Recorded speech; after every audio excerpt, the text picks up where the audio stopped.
this all set up right now. One second, don't worry. We're going to be back here in a minute.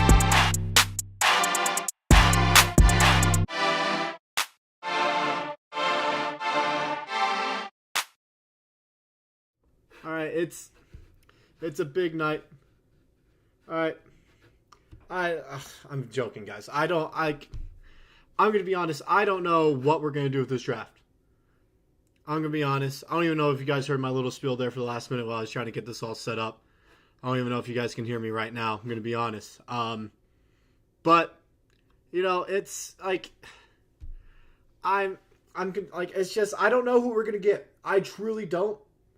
All right. I don't know what Presti is thinking. I don't know if he wants to go get a guard. And, you know, with all the news surrounding OG Anunoby today and then Nicholas Claxton just signing this deal as I was getting this all set up here, it's kind of leaning towards maybe we're going to go after Hartenstein. Maybe, you know, after we traded for Caruso, it looked like, okay, they're not going to go get Hartenstein. Now, if OG Anunoby and all these other moves going on right now, maybe Isaiah Hartenstein is now back in the mix because, being honest, I don't see how the Knicks can re-sign him. I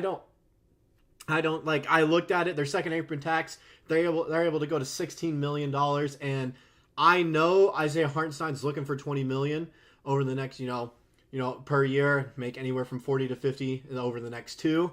And we can offer that to him for sure. It's just, I don't know if that's the direction Presti wants to go, or, like mentioned in the last video that I did not too long ago with Bobby Portis being available, and then, Brook Lopez is now apparently on the market. I don't know if he's going to try to trade for one of those guys. So we definitely have a lot of stuff, a lot of interesting things going on here.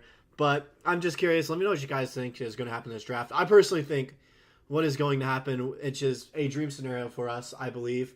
Trade with Charlotte, move up to the 6th overall pick. And if you really want to get your big through the draft, get Clingan, all right? He's projected to fall anywhere from 5 to 7 right now in the latest reports I've been seeing. 5 to 7, we can for sure get him, take a chance at 6. If he gets drafted before then, so what? You have options then. Why not take a chance and draft Cody Williams since he's projected as high as 7 at the moment? So it's like one of those things where, like, hey, if we trade up, it's not the end of the world, especially if we don't get the guy that we're trying to trade up for, because there's still, options that we can do at that pick, like Cody Williams, like I said there. So it's interesting. But I don't think we're going to end up with the 12th overall pick. I don't. I think it's going to end up being traded away. I don't think we'll be selecting 12th overall. We either trade up, get Clingan, or we're going to trade down and take Deron Holmes, like a lot of reports have been showing. But I'm interested, it's going to be interesting. Who else in here? Jeffrey, what up? Sooner Nation. Hey, I'm sorry. You see this right here.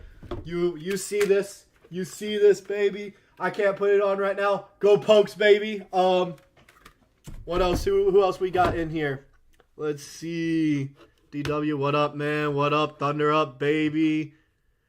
Mikael? Is that how you pronounce your name? Mikael?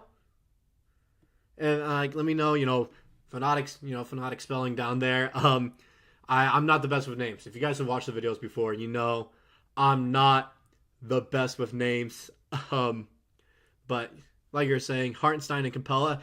I don't like Clint Capella. I don't want to get two traditional big men on our team, is my thing. I don't want to, I'm fine with having one, having him come off the bench, or, starting every now and then if we have injuries or if he just matches up better against certain teams.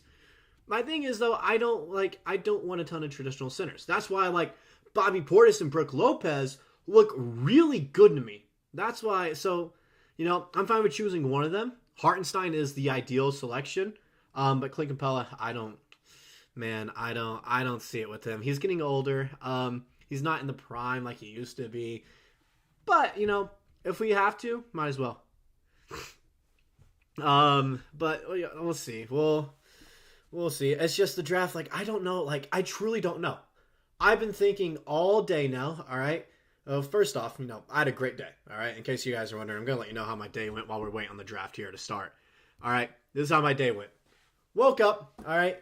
At a lovely 6:30 in the morning because I had an 8 o'clock tea time with my brother on the golf course today. I know. Yeah. Go ahead. Judge me for that. I went golfing. Yeah. Go ahead. But I wanted to because my brother really enjoys to golf. Okay. He really likes to golf. So I want to spend time with him before I go back to college. So I woke up at 6:30 for that. We get to the course around 7:45. And like the whole time I'm on the course, I'm seeing a bunch of people wearing their Thunder gear and whatnot, like their Thunder polos. They have their Thunder little, driver hats and everything on them. And so I see all these Thunder fans, so it got me thinking, what are we going to do for the draft? All right? What are we going to do for the draft?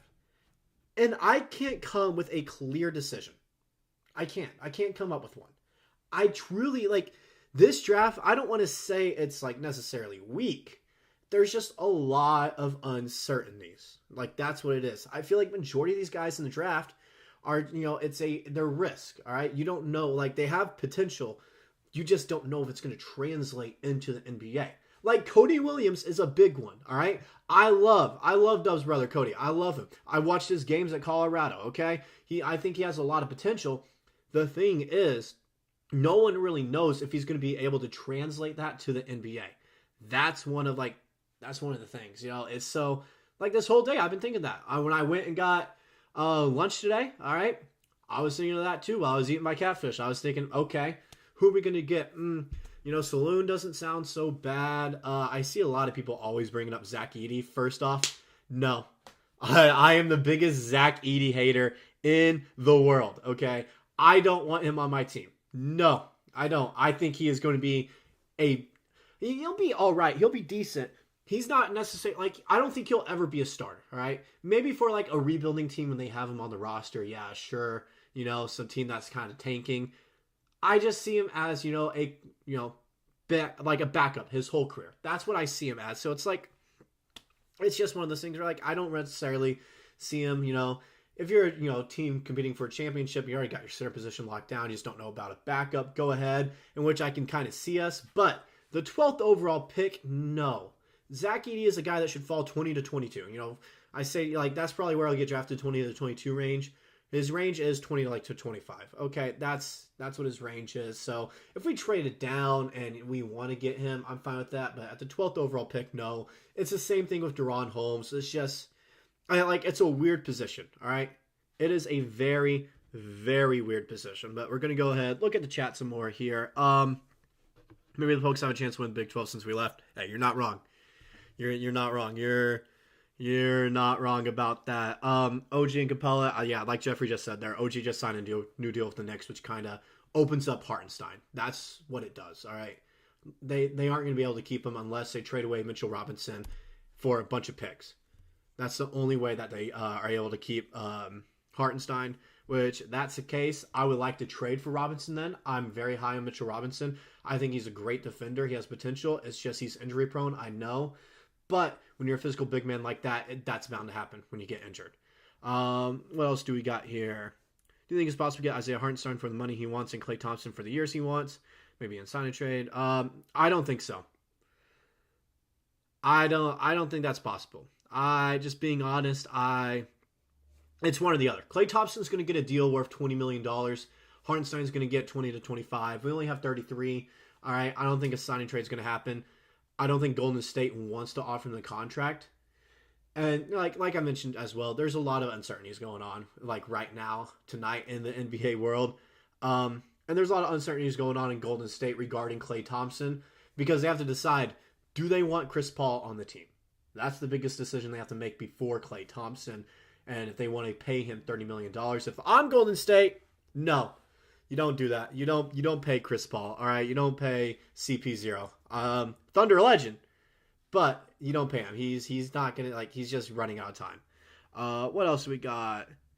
Yeah, Denny just got traded, which was, kind of crazy. With that small of a deal, I did not expect that. If that was all it took, I don't know why we didn't try to trade for him. We might have, and they might have just, kind of blocked us off. Or maybe they just really like Malcolm Brogdon. I don't know. I don't know, but if that's really all it took, I'm surprised we didn't go get him. We could have offered a plethora of draft picks. What up, Godfrey? Hey, shout out Godfrey. If you guys don't know who that is, that's my bro from back at college. He's a dog, absolute dog. He actually just got hired by Digest Media, so you guys will be seeing him pretty soon on one of the channels. I can't remember which one it is. I think it's Celtics, but you'll be seeing him pretty soon. He just got hired not too long ago. So shout out Godfrey. Go check him out on Insta. I don't know if he has Twitter. If he has Twitter, I don't know. But he definitely has Insta. Go give him a follow there. A little shout out for you, Godfrey. The Road Dog Backpacker channel. Hit the like. Yep. What he said. 2 trades incoming up with the late first for Daron Holmes and Cam Johnson. 12 plus future picks for Cam Johnson. 1 future. Yeah. Cam Johnson, I don't know. I could see us trading for Cam Johnson and signing Isaiah Hartenstein. I could see it, and then drafting Daron Holmes, and that rounds out what we do in the offseason. That's very much a possibility. I feel like Cam Johnson just gets overhyped and overrated because of that little 3-game stretch that he had and then he was like, I don't smile. Nothing's funny. Why would I smile? I think he's a likable guy because of that, but I just think that people just overhype his game just because of those moments right there. All right, that little stretch he went on, and then the media that he had along with it. Daron Holmes and Kyle Filipowski. No, I don't like Filipowski. I'm gonna be honest. Trade for Hartenstein. We're gonna sign Hartenstein. He's gonna be a free agent. All right, so we don't gotta trade for him. KD. That's interesting. KD is very interesting because I would welcome him back. I know a lot of Thunder fans wouldn't because of what he did in 2016. The thing is with KD, it's been almost 10 years. We got to stop with the grudges, all right? We can't. Yes, I participated in the jersey burnings. I did, all right? I burned one of my KD jerseys. I still have the other one. I gave it to my brother, all right? Because it doesn't fit me anymore. The thing is, we're trying to win a ring. And if KD wins us a ring, I don't care. Okay? We're trying to win a ring, and we just got to let go of what happened almost 10 years ago. We can't be holding on to these petty little grudges now. Okay? Usman in 2 seconds for Steven Adams off the bench, or he can start and slide Chet to the 4. I think Chet would play better at the 4. I think his game is better at the 4. However, we're going to try to run a 5-out offense with our starting 5. So, I just don't really see that. I would love Steven Adams back. I love Big Kiwi. All right? I love the Kiwi shuffle. I just don't know if... I'm high on Usman Jang, all right? He's an athletic freak. He is a specimen on the court. He has so much potential. And I just, I'm not ready to give up on that yet. That's why, I'm also kind of leaning towards, okay, what if we give Us a little bit, of minutes here in the start of the season, see how he does in the first 10 games or so, all right? When, that's not really going to make or break your season realistically unless your, star player goes down with a season-ending injury, which, praying that doesn't happen. So go ahead, give him, the first 10 games, give him 10 to 12 minutes, see what he does. And if he's playing well, keep him there. And that could be your, 4, your 4 or 5 right there. He's a little bit of a bigger guy. He has handles. He can shoot the ball well. He can defend well. So, there's just a ton of potential with him. He just hasn't had a ton of NBA games to kind of prove that yet. So I'd definitely be interested in seeing what he does there. However, I do feel like he will end up getting traded. I think he could. Just with what Presti did with Giddey as well. Now, I know Giddey didn't want to come off the bench, okay? But I feel like there's so much value with a ton of our players that we could get some good returns on them. What else do we got here? Sun said they're running it back with their big 3. I doubt that. I don't big 3 with Bradley Beal. I'm just sorry. Washed up Bradley Beal, who he was a legend in Washington. Don't get me wrong. He's not that player anymore. All right. He's not. Devin Booker, who I think is one of the most overrated players in the NBA. I am the president of the Devin Booker hate club. I'm going to be honest. I don't like him. I think he's one of the most overrated players in the league. People say he's top 10. Sometimes he doesn't even crack my top 20. So then KD, of course, he's still got it, but he is getting up there in age. He's not the player he once was. He doesn't have that pep in his step like he used to. So I don't necessarily see it as a big 3. It's definitely a good 3 that you got, solid 3. You're not winning any titles with that, though. All right, you're just not. What else do we got here? We don't need KD. Look, it's not a matter of if we need KD or not. Is he going to win us a ring? All right? I get it. I was upset too when he left, okay? All right? We're coming up on what, the 9th year anniversary of when that happened? July 4th, all right? One of the worst days in Thunder history, okay? Just being honest, when he left us like that. But like I said, it's been 9, almost 10 years now. We have to let go. You have to forgive, okay? You have to forgive him. What else do we got here? Jane could be our backup 4. He could. I think J. Will is, kind of solidified himself as our backup 4, being honest there. Like, sun is shining in, and, like, I can see, and it's bugging me there. We'll see if that helps it out a little bit. I think J. Will's kind of confirmed his spot as, like, a backup 4 for us. It's just we need a backup 5 is what we really need, and we could honestly go 10 men deep. We could.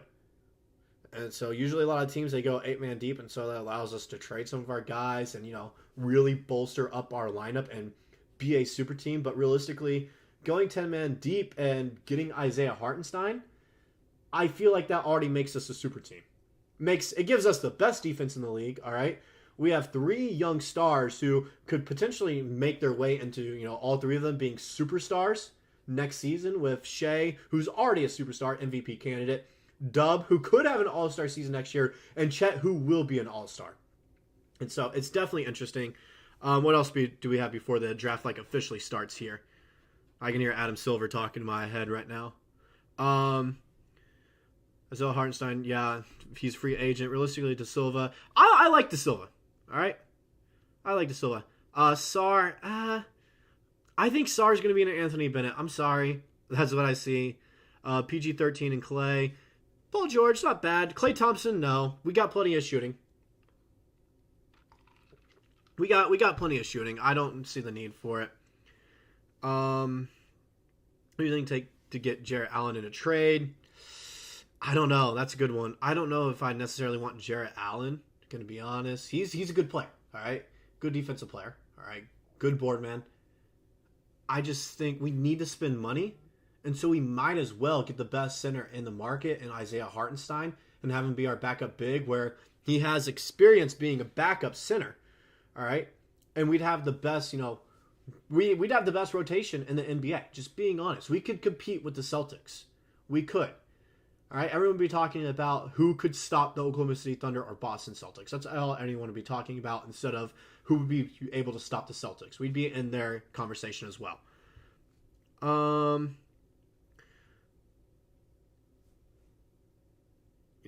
Yeah. Not upset we left anymore, but don't give up so much to get him, since he now seems to bounce when he's not happy. The thing with KD, he's what, 37?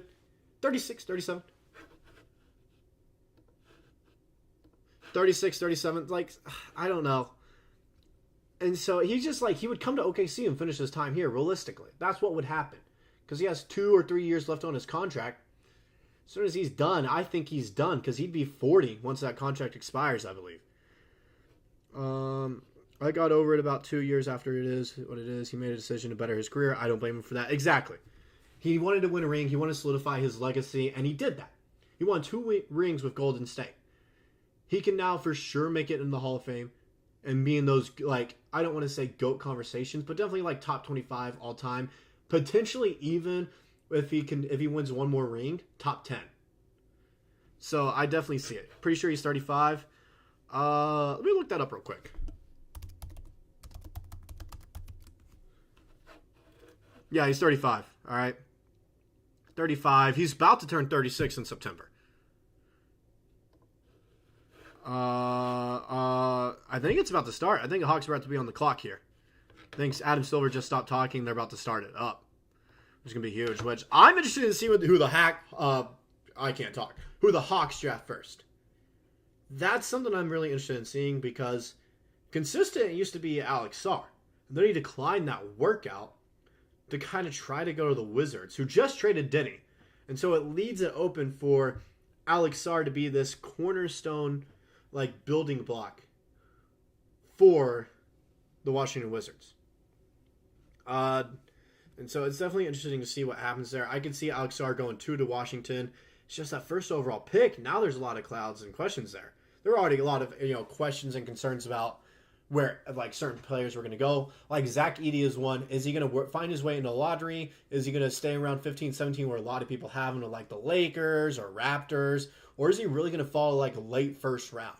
And then another one is Bronny somehow going to find his way, late first round, early second round, or is he going to fall to that 55th pick to the Lakers? So, like, there's a lot of questions going on here with the draft with a lot of players. Cody Williams, who was projected to go to the Oklahoma City Thunder 2 weeks ago at 12, now could potentially go at number 7. Another guy who's moved up a ton. And so there's just a lot of shift in the draft that there's no clear cut 1 through 5 or 1 through 3 or even a 1 through 10 how the draft will look. Because everyone, the Hawks could just make a surprising move here and take, realistically, it would not surprise me if they took Clingan number 1 because he's turned a lot of heads the right way. He has. Do the Thunder move up in the draft? They're definitely moving. I don't know if it's up or down. I would like it to be up, go to 6, try to get Clingan, like I've mentioned before. And if you don't get him, Cody Williams will be available, so you can go get Cody right then. So you can go get him there. My live stream is buffering here. Not you guys. We're not buffering over here. Trying to watch the draft and it's buffering. Not great. Come on now. I think the Hawks are right now on the clock. And so it's it's looking like it might be this guy from France. Zachary Cher. I think that's how his name is pronounced. I think that's how it's pronounced. I don't know. Just to pick in. Bobby Marks is talking right now, talking about how the Hawks need a rim protector. The Hawks need a lot of things. I'm gonna be honest. The Hawks need a ton. Okay, they need like 5 picks in this year's draft and take a lot of these projects and see if they pan out. Call has been made, guys. The call has been made. We're gonna see who the Hawks take. Number 1 overall. Log him in right now. Who do you think the Hawks are taking number 1 overall here, huh? What's going to go on here? Who are they taking? Are they going to surprise everyone and actually take Sar? Are they going to take the Zachary guy? Are they going to take a name that no one really thought of? Is Bronny James going number 1 overall? Like a ton of people are betting on it right now. That's what's going to happen. We don't know. The Hawks couldn't, fumble the bag here. I truly think Alex Sar is the next, Anthony Bennett. I truly think that.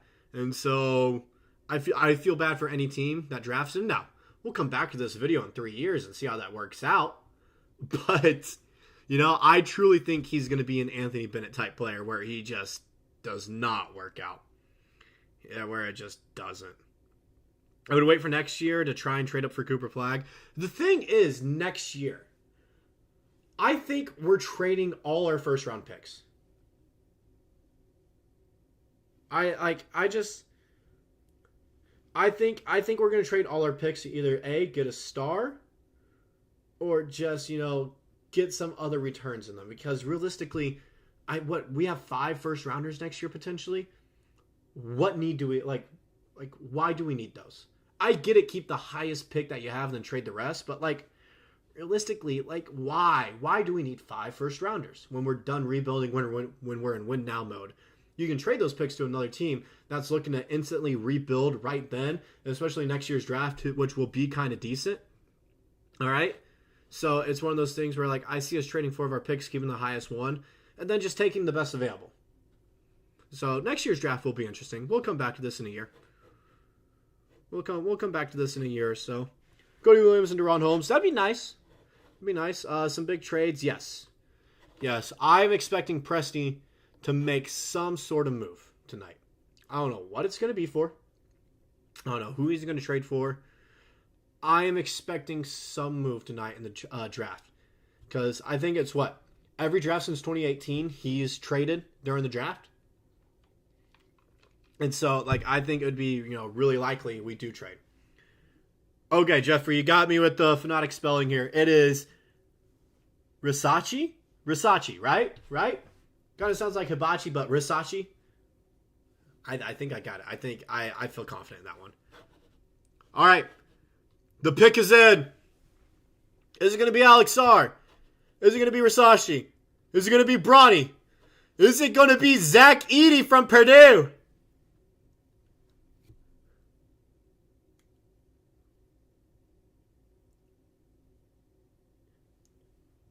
Risache. That's how Adam Silver pronounced it. So, yep, it is Risache. They did not take Sarr like a lot of people suggested after he declined their workout. So it was Risache.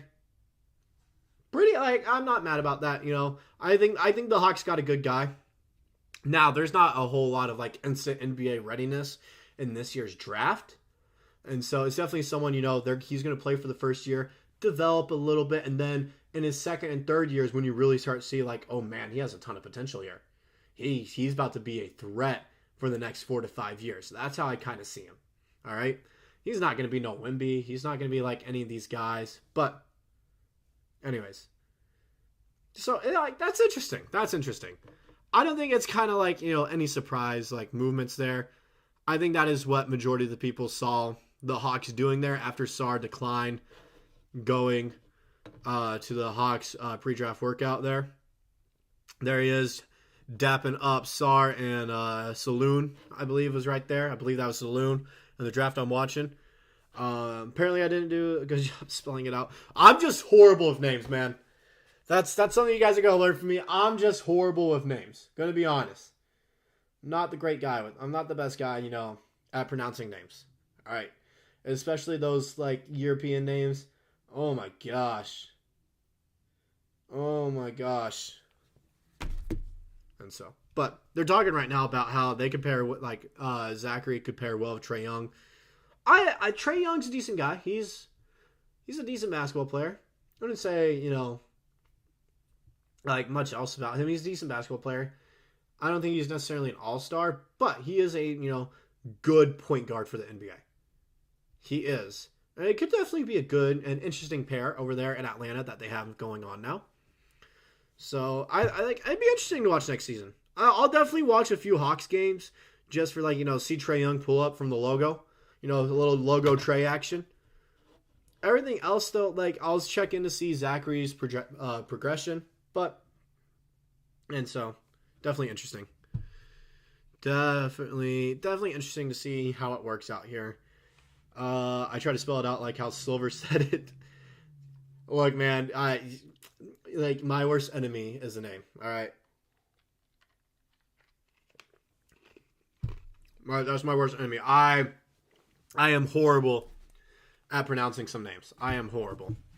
And so, yeah, it's just, it's my, it's my silver bullet. I some of those names, I just don't know how to pronounce, and it kills me. I need to get better. I know. But we got the Wizards, who are on the clock right now. They've taken about a minute now. After trading Giddey, I'm actually interested to see what they do. Are they going to take Sarr? I could see them. I don't know. I could see them doing a full clean house. And I'm looking at this right now. I'm going to go to the Wizards roster real quick. I'm gonna check out their roster real quick, see what's going on here. Oh my gosh, I'm listening to Zachary talk right now, and that is one of the most that's one of the heaviest French accents I've ever heard. I love it. Who are they got right now? They got Malcolm Brogdon now. Cool. Oh my gosh, wow, that's really gonna sell some tickets. Anthony Gill, Rashawn Holmes, Corey Kispert, not bad. The Kyle Kuzma, who I think is going to end up being, getting traded along with Jordan Poole. I feel like they're going to try to clean house. I feel like that's what they're going to try to do. Landry Shamet from Wichita State. Go Shockers. And so, it's definitely, they don't have a good lineup at all. Just being honest. I'm looking at some of these guys, and they don't really have a centerpiece to build around. So I wouldn't mind them actually. I think I could see the Wizards taking Sarr and having him be their building block for the future. Try to trade for another pick here and get a guard to pair with him. They have, I'm not going to pronounce this name right either. Bilal Koulibaly, I believe, shooting guard, 19, 6'8". He, I knew he was drafted last year. Last year's season was his rookie year. I don't know what he did. I'm going to check out his stats actually real quick. Rookie season, he averaged 8, 4, and 2. on 43% shooting. That's not bad. Not a bad rookie season at all from him. How many? I'm learning about some guys now in the draft tonight. He played 63 games, only started in 15, averaged 27 minutes a game. So that's definitely interesting. 35 three-point shooter, 35% from behind the arc. Okay. All right, Bilal. Koulibaly. Okay, 70% from the line. That's not great. As a shooting guard, you need to be better, buddy. You need to be better. Under 2 turnovers a game in 27 minutes of play. That's solid. A steal and a block as well. He's got, okay, from what it's looking like, he's got some potential. That's what it seems like. It seems like he's got some potential, there. Let me look at his splits. Let me look at his splits here. As a starter, averaged 29 minutes a game, shot 40% from the field. Oh, he did horrible as a starter. Oh, man, he averaged 9 points a game, but that's just because he's taking more three-point shots and everything. He's taking more shots there in just 2 more minutes. Oh, man. Oh, Washington's pick is in. Here we go, guys. This is going to be Alex Sarr. Watch this.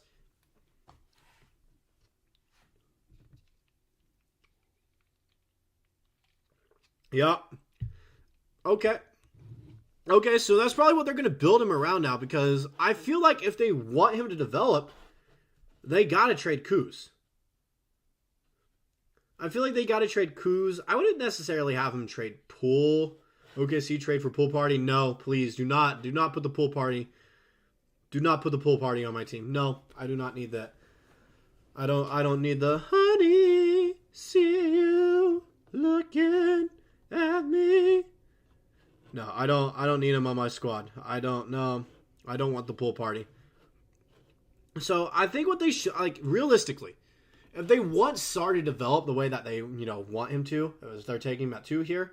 Which he, like I said before, I don't see him working out. I just personally don't. I don't see him working out at all. I don't see him, being a great NBA player. My Anthony Bennett thing is a little harsh. I know that. He won't be there nearly that bad. No one will ever be as bad as Anthony Bennett. If they want him to actually develop, they got to trade Kuzma and see what he can actually do when he has to be the primary guy. All right, and so it wouldn't surprise me if they trade Kuz at all. I kind of see that happening now. And then Jordan Poole, I wouldn't necessarily be surprised by it, but it wouldn't be something I'd, really kind of go for and figure out and, kind of bet that they will trade Jordan Poole. I wouldn't, expect that. And so, talking about him right now, ball screens he does really well. It's just second overall pick, averaging 9 points in the French league. I don't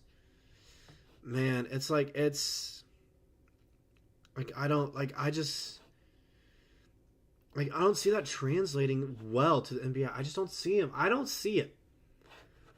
I don't necessarily see it. Sign and trade Olivier Sarr for Kuzma. They won't straight up do that. I could see us trying to do that. I wouldn't mind Kuz on our team if he's willing to kind of take a more of a backseat role as a scorer. He has to understand he'd be like the 4th option on our team. Okay, which will allow him opportunities to be open and score. And so we've seen that when he was with the Lakers. We saw that, all right? He knew, okay, I need to take a back seat here, all right? I need to realize it's not all about me. And we realized that when he did that with the Lakers. And I think he could do that with the Thunder, with Mark Daigneault getting under his skin a little bit there. He's a great coach. I feel like it could work out. So I wouldn't necessarily be mad. But it's not something I want us to target. Who's on the clock right now? The Rockets. I hope whoever they draft is a bust.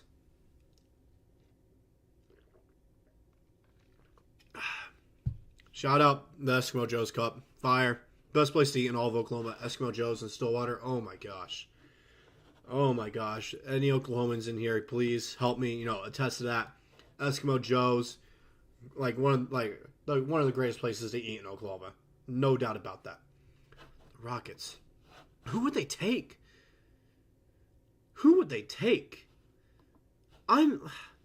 That's actually interesting. I don't know who they take. I'm looking. I don't know who. They have Donovan Clingan as the best available. Man, I don't know. What do they need? What do they need is the question. Let's look at their kind of roster right now. Let's look at who all they have. Let's look at who all they have. Who's their starting center right now? Who's their starting center?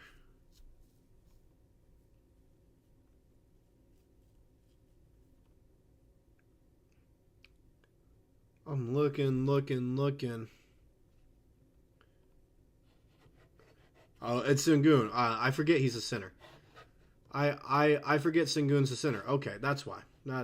I was thinking he was like a 3 for some reason. I was thinking Alperen Sengun was a 3. Huh. So okay. So I don't think, unless they trade Sengun real quick, the pick is in. So unless they trade Sengun, I don't see them taking a center. I could see them taking, a forward. Honestly, a good move for them could be Cody Williams. I know this is really early for him to go in the draft, but, man, this is interesting. This is one of those, parts that stumps me. I don't know.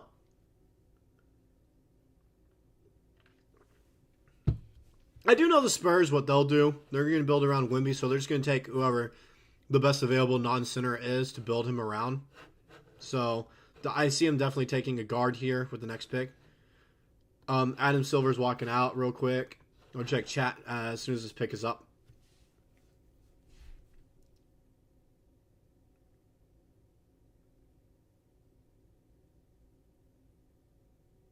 Okay. Not a bad selection.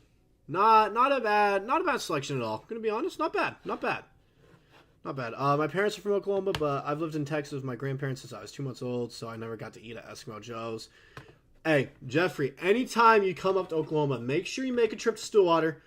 Go down to Eskimo Joe's. Go get some bacon cheese fries. Catch an Oklahoma State football game. And it'd be one of the greatest moments of your life. I know this, good old Sooner fan down here can also agree. Eskimo Joe's is a great experience. I don't know if he's ever been, but if he has, I'm sure he would agree with me down here. So they add Reed Shepherd. Let me look at his stats and everything, because he's not someone I really covered much because I never saw us taking him. So let's see what ESPN has to say about this dude. So at Kentucky, he averaged 12.5 points a game, 4 rebounds, 4 assists on 53 shooting. Not bad. 6'2", so he's a smaller guard. Does this mean they're giving up on Van Fleet? Are they getting rid of him? Are they going to get rid of Van Fleet? Is that what's like? Could he be traded? This is interesting. Hey, I will say he choked against Oakland and Jack Golke. I'm not gonna lie. 3 points. Oh man. Buddy, you got to do better.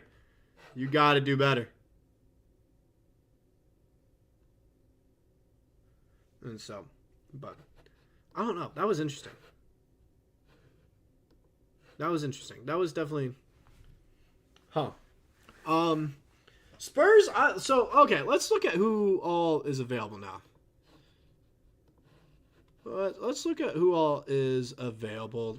Let me go to the draft board. And look, okay, ESPN, what is going on? Why won't you show me the draft board?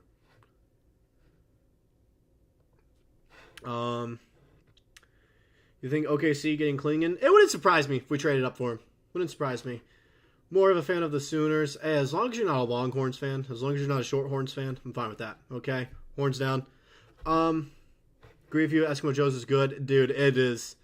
Like, every single time I come back home, I always try to make a trip to Stillwater just to go to Eskimo Joe's. Alright? It is an hour drive for me. I don't care. That trip is so worth it. Those cheese fries, the burgers, just the scenery. Alright? The aura you feel from the place is insane. All right. Matas Buzelis. Okay. All right. Yeah, I could see that with the Spurs. I could see them taking it. I could see them taking it. Yeah, 100%. I could see them taking it. Stephen Castle as well. I could see him or Dillingham going next. I feel like those would be good fits for the Spurs right now. Gets you a guard. I feel like, yeah. What do you guys think? I think the best fit for him with this pick here is to go get a guard. I think a guard is the best decision for the Spurs right here. Oh my God, his Shepard's parents are talking, and they're the most southern guys I have ever heard. That is a heavy Kentucky accent right there. Could never, yeah, horns down. I don't care. There are 3 things that are certain in life: death, taxes, and hating Texas football. All right, hating just Texas, University of Texas in general. Okay, that is one of the certainties in life. But anyways, back to the draft. I could see them taking Stephen Castle or Dillingham right here. I could definitely see that. I think those are good fits for them. All right. And then with the 8th pick that they have, taking Matas, go get a forward. You have a nice little, young 3 there in San Antonio that could really turn into something in 3 years. I think they could be set off well. I think they could be set off well. I truly think so. Looking at this, the pick is in from the Spurs, so we're about to find out. They definitely need shooting. Definitely need some shooting a little bit. So I'm surprised. I don't want to say I'm surprised. I don't want to say I'm surprised. It's just I figured they would have talked a little bit more about potential trades happening right now. That's what I'm thinking. I'm surprised. They're not talking about that as much.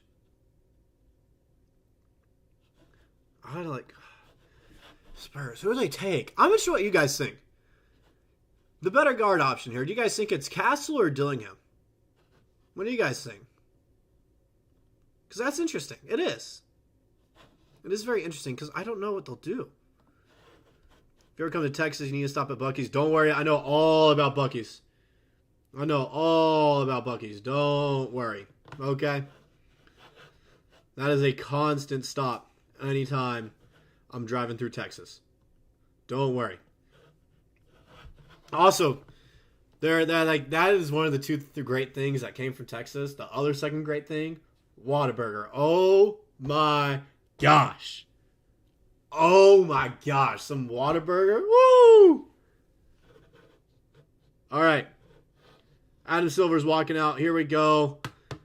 4th overall pick, San Antonio Spurs. Is it going to be Castle or Dillingham, or are they going to take a big man? I'm interested here.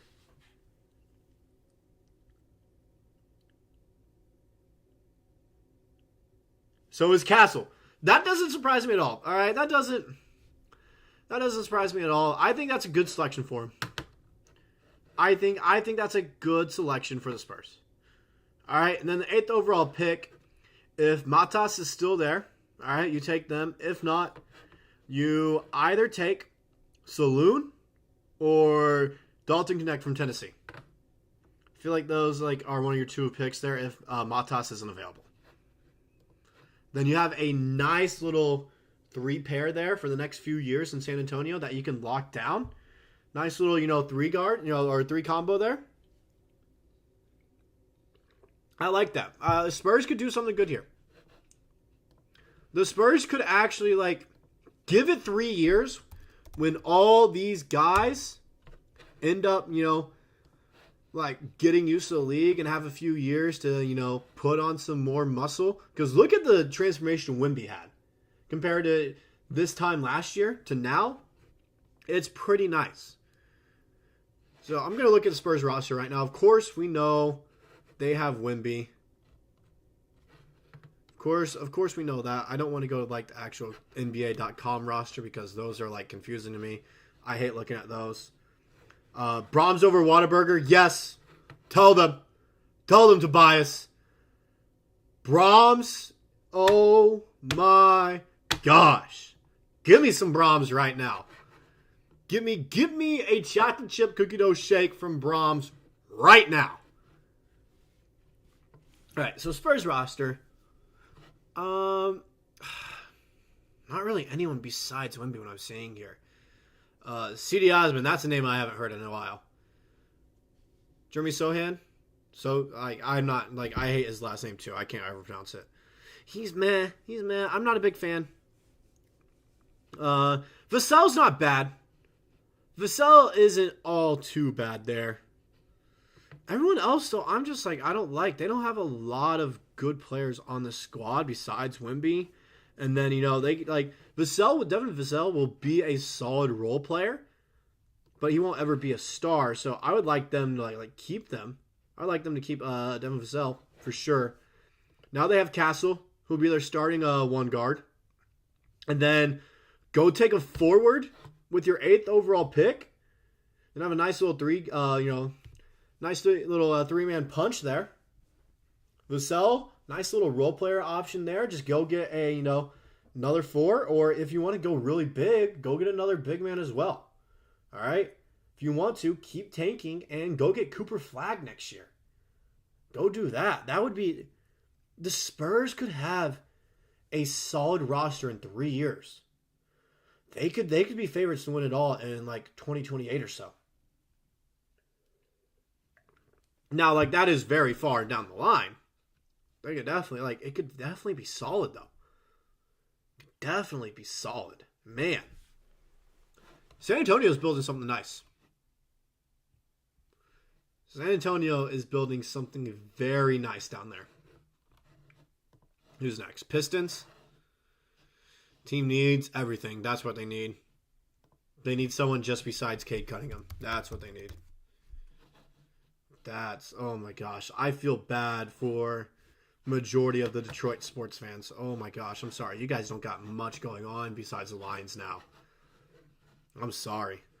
Oh my gosh. What was this? A 9-game losing streak for you guys at one point? Jeez. Detroit fans, what is going on? How are you feeling? Oh my gosh. All right. Detroit. What do you guys got going on besides Cade? What do you guys got going on? Taj Gibson, another name I haven't heard in a while.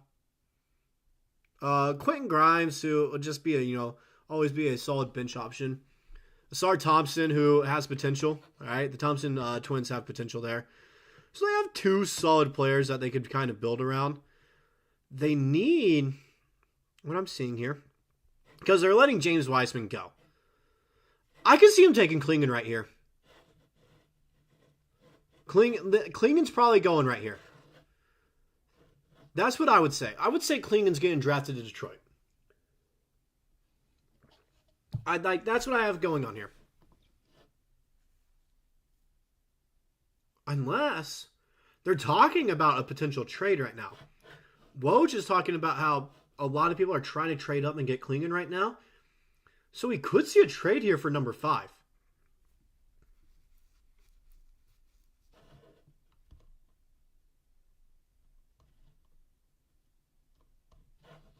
This is interesting. I don't know. Are they going to trade? Or are they going to take Clingan? They're looking in the draft headquarters right now. They're making a call. The dude making the call just went off screen. The pick is in. I'm thinking it's Clingan.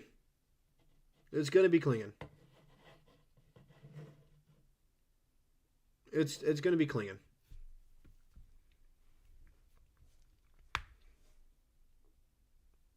Definitely going to be Clingan here. I don't think anyone's would be surprised if that was the case. They keep putting the camera back towards him. He's looking off somewhere. He's looking off somewhere right now. Imagine Detroit pulls a Detroit here and just take Zach Giddey. Screw it. Why not? Take Zach Giddey to Detroit. Do it. You deserve it. Gives you some hype around your team. Why not? Do it. It has to be Clingan here. If they're actually drafting here with the 5th overall pick, it has to be Clingan. I don't see it being anyone else. I don't see it being anyone else. Adam Silver is about to walk out, though. Pick is in. Clock just ran out. Adam Silver is about to walk out. Finished with the worst record at NBA. You did not have to show them that. And you got the 5th pick. Man. I don't think if you ended up with the 1 or 5, it really changed much in this year's draft. I'm going to be honest. I feel like a lot of the guys are around the same level throughout the top 5. So, I don't think it changes much. I think you can still get a guy that can be a solid piece to you. So, I feel like the lottery didn't have a lot of impact besides for the Raptors. Sorry over to Ben over at Raptors Digest. I know he was disappointed when the Raptors didn't have a lottery pick. And so, but, man.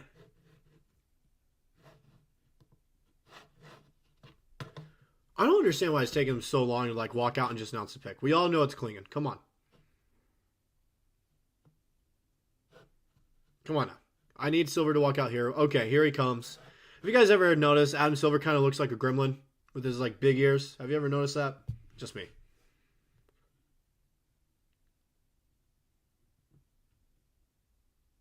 What?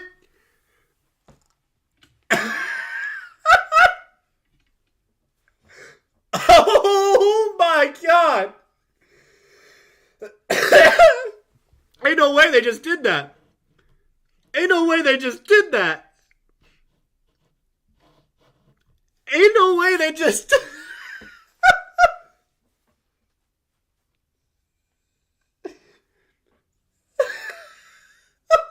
Ron Holland, really? Oh my God. Oh my gosh. How do you not take Clingan right there? You don't have a big man right now. You have young guards. You have young guards. Why are you taking Holland? Take Clingan there. Clingan's either going to Charlotte now or someone's trading for the 6th overall pick and taking Clingan. What? Oh my gosh. Oh my gosh. Choke job of the century.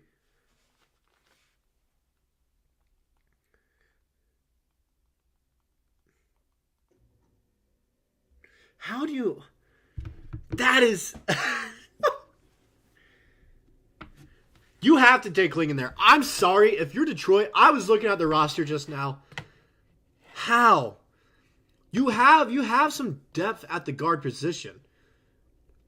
All right, you have like I mean, he's a taller guy. You could run him at the 3. I could see that. But you have to take Clingan there. You're letting Wiseman walk. So you don't have a starting center right now. You're telling me you're just going to go out there, sign a veteran to a veteran minimum right there and be like, yeah, we're just going to take again. So maybe they're just maybe a long game. They're going after Cooper Flagg next season. What? What?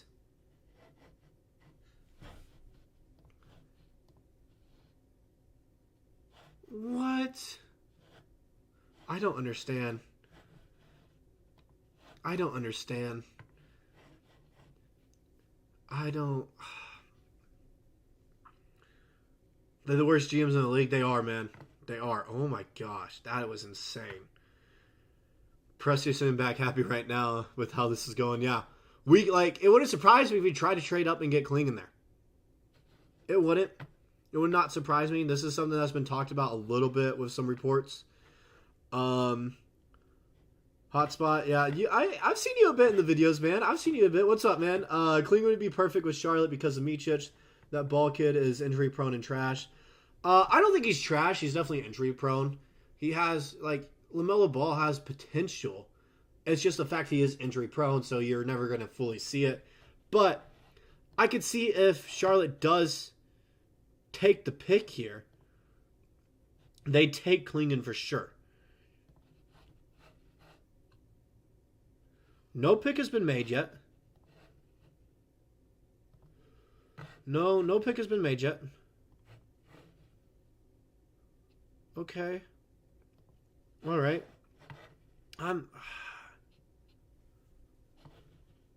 I think that shook it up a ton right there. Are we going to see, like, I'm just interested, are we going to see a trade, or is Charlotte going to make a pick here? That's what confuses me. That's what I don't know. My thing is, if they do make a trade, who's going to trade with Charlotte to go get Clingan right here?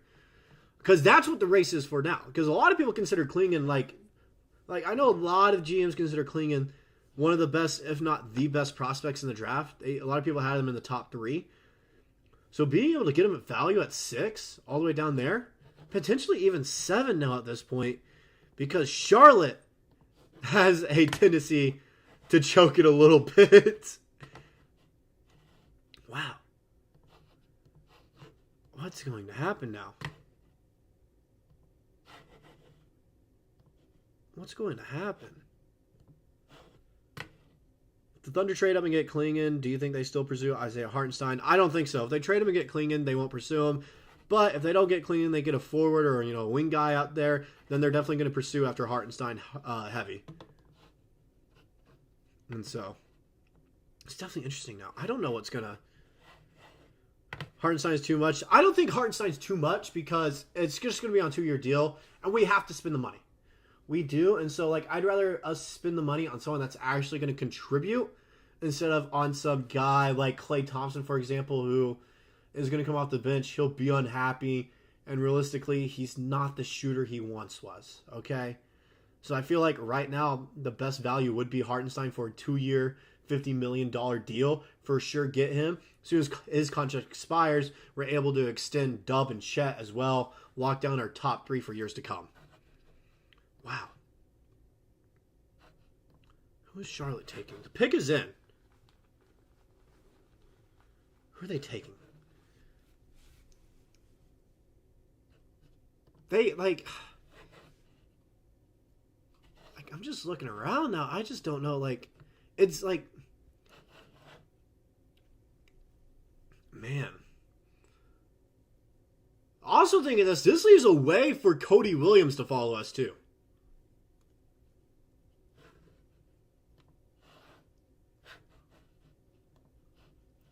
This is I'm okay, guys. I'm NBA store. I don't need to see your commercial featuring the Celtics right now.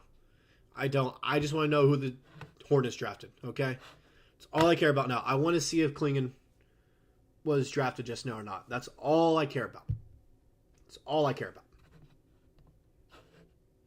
Come on now, man. Detroit, how do you pass up on him? I still can't get over that. That might be a pick they look back in a few years. That is the reason Detroit is still horrible for the next 10 years. Just being honest, that might be the point where everyone looks at Detroit and is like, this is when everything went wrong for you. You have to take Clingan there. You have to. You can't pass him up there. You can't. Yeah, no. ESPN has him as the best. ESPN has Clingan as the best center and 3rd overall in the draft.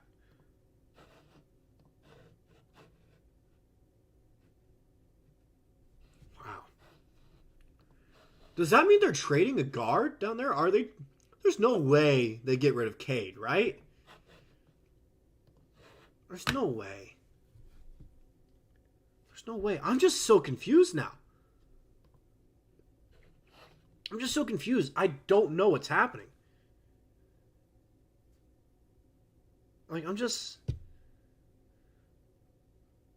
it's not supposed to be something that shakes everything up, but Adam Silver's here. He's going to announce what it is now. We'll see who it is.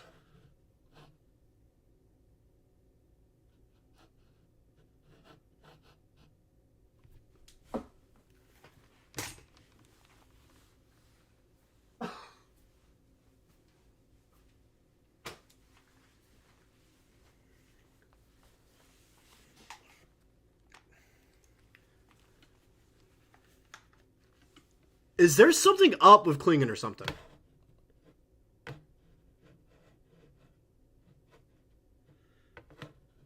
All right, so Saloon. All right, he's off the board. How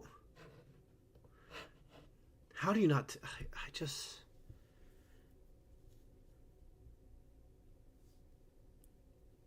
Who has the next pick? Trailblazers?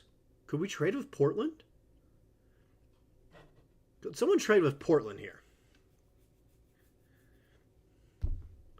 Could someone trade with Portland here?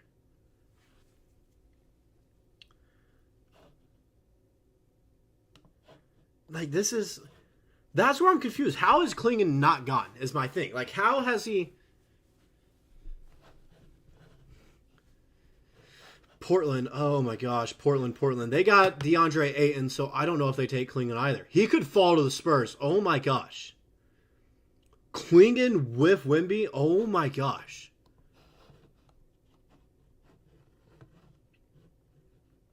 Oh my gosh.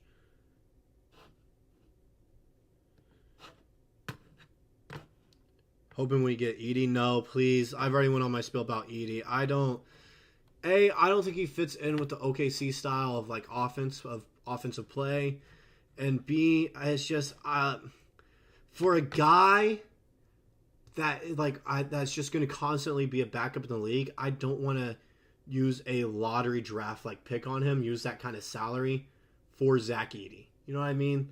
That's where I'm fine with trading down and getting him, trading down to like 16 or 17 and getting him for a little bit cheaper. But 12th overall, I'm not a fan. Not a fan. I think Portland would get McCain. I don't think McCain's going to go quite yet. I think, man, who would they take? I could see Matas or Dillingham. I could see one of those two guys. Even Cody Williams. Someone mentioned that just now. Portland will take Cody. I could see that. Cody is basically Grant. Yeah.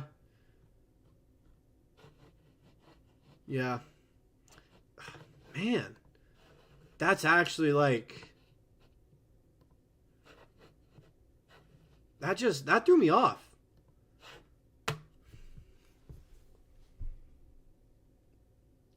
I'm interested, now I'm thinking Portland might trade this pick.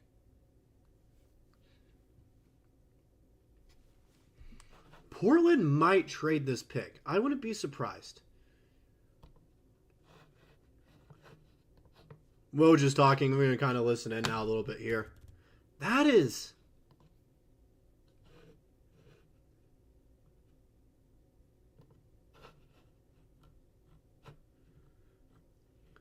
They're talking to Clingan right now. Yep.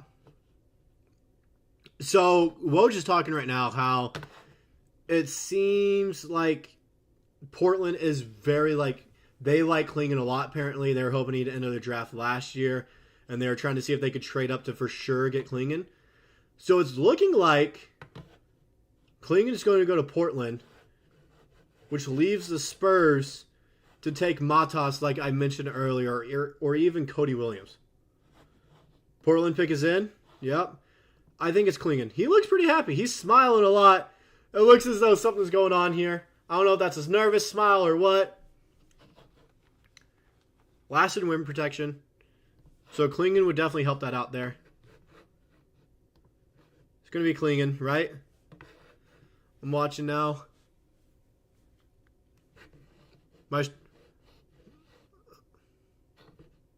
Yeah, so like Woj said, they really like him. All right, so he finally goes. He should have went at 5. I don't know how he fell to 7. Trade 8 in OKC. No, I don't want 8 on my team either. No. So Clingan, that, yeah, that works out well with Portland. That works out well. I could see them getting rid of 8 in here. Definitely interesting. Spurs up next. I could see Matas. They're taking a forward here. They're San Antonio is taking a forward. It's just a matter of, is it going to be Matas or the Tennessee guy? Or do they take De Silva? De Silva doesn't go this early, surely. De Silva doesn't go this early.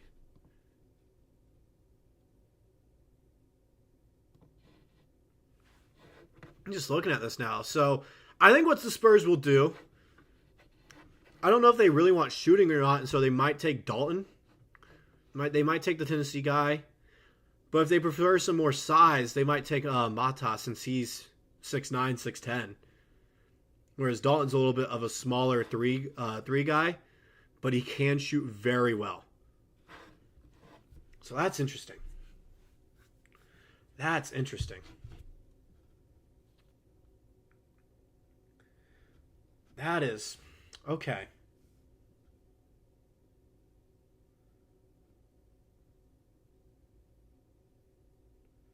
Yeah, I'm looking at Twitter right now, and like everyone's already saying, like Portland, Portland Trailblazers Twitter is going crazy right now, talking about how like they are like ecstatic this happened. They didn't think that he was going to fall there to 7, and everyone's saying Portland really had 1 year of 8 and decided that was enough. Holland gone, Clingan gone. Sorry, we don't need Cody. We need a big. We do need a big. That's why we have $33 million in cap space to go get a backup big. Because we don't need a starting big. Gonna be honest. All right, I don't think we necessarily need a starting big. The more I look at it, we like to play 5 out. So we could definitely sign someone in free agency and then take a forward here or another ball handler. San Antonio's back on the clock where they draft Giddey. I don't think they do that. It would be funny. I would troll Spurs fans for a while there. I think they take Dalton. I think they want shooting, so they're going to take him. I just got here. We're now at the 8th pick with the Spurs. We're about there. All right, no trades yet, which has really surprised me. I figured a trade would have happened by now. What if, okay. Man. This is interesting. 2.5 minutes left until they have to make their pick. Man, they have the 35th overall pick too. Oh my gosh. Oh my gosh. Like, I think they're taking. I think they'll take the Tennessee guy. Going to be honest, I think they want shooting, and if I remember correctly, he's a pretty good shooter. 21 points per game in college is impressive. Just going to be honest there. What was he, 40% from behind the arc? Yeah, 40% from behind the arc there. And 21 points a game, 45%, field goal percentage. I could see them taking him and adding on some shooting. I could see that. I think the Spurs are taking Cody Williams. I don't think so. I don't think they take Cody. I could see the Grizzlies taking Cody. I feel like he fits into the Grizzlies culture of being, physical guys. So I could see the Grizzlies taking him. I don't see the Jazz or Bulls taking Cody Williams. If I see anyone taking him before us, it's the Grizzlies.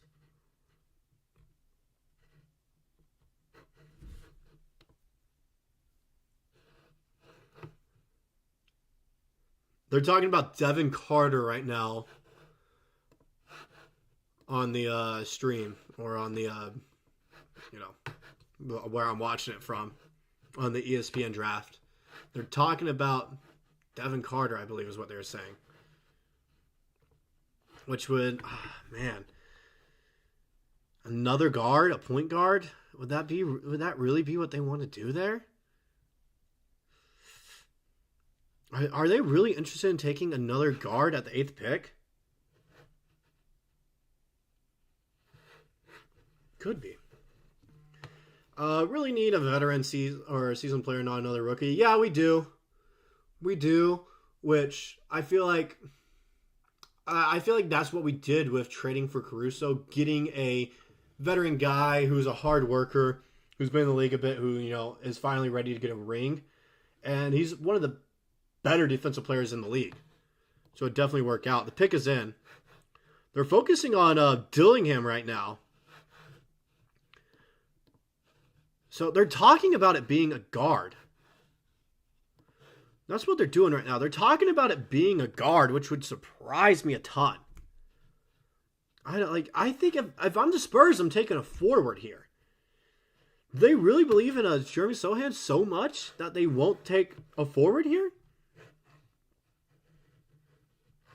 Yeah, Grizzlies perfect for Cody. Yeah, I agree. Thought the Grizzlies wanted a big. I'm not sure what the Grizzlies want because they didn't have Jaw last season.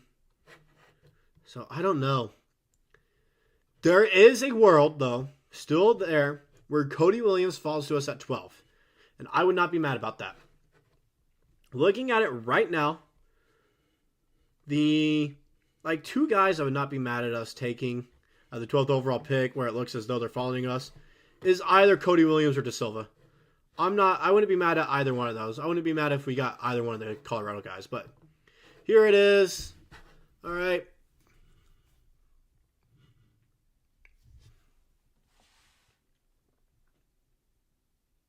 Yeah, Dillingham. All right, so they take another guard. Okay. I think if the Grizzlies don't take Cody Williams, he falls to us. I think if the Grizzlies don't take Cody Williams, he falls to us. That's what it looks like to me. That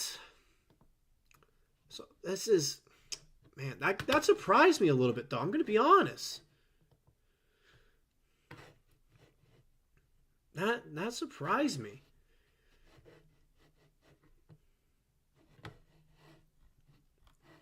Okay. So Dillingham, who is a small guard as well, 6'1", 160 pounds. Okay. Is he really? Oh my. Oh yeah, that's true. Okay. The fit is fire. I'm not gonna lie. All right. The fit is fire. I'm okay. All right. Dillingham, sorry, I wasn't familiar with your game. Sorry. Man. I thought they were going to take a forward there. So what does the Spurs roster look like now with adding those two guys? Because they took Stephen Castle as well. He's not the biggest guy if I remember correctly, right? Right? He's not the biggest. What did I say? He was he might have been 6'7", like I mentioned earlier. Or is that someone else?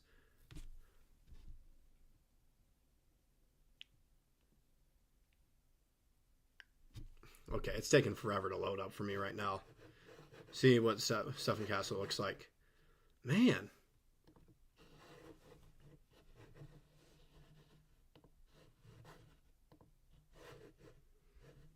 Okay, guys, can we hurry up and I can actually see?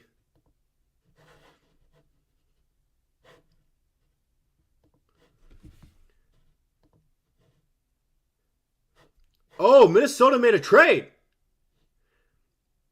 So Dillingham is going to Minnesota.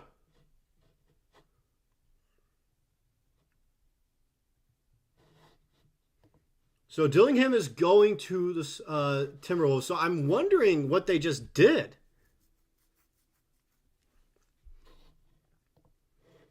So they just got to worry about Castle, who is 6'6". He's a bigger guard, so I like that for him. That works out. That works out well. What was the trade? I'm about to check Twitter. I'm about to go see if Woj tweeted out. Because that's what they're saying they got it from was Woj. I don't know if he tweeted out or they just told him straight up there, what was going on.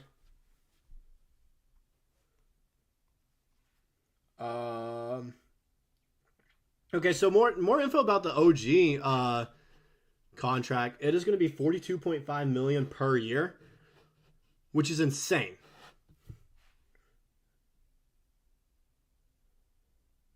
Memphis is planning to take Zach Giddey at number 9. Woj just tweeted out.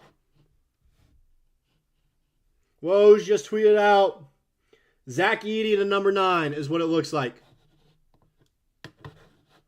That's going to be insane.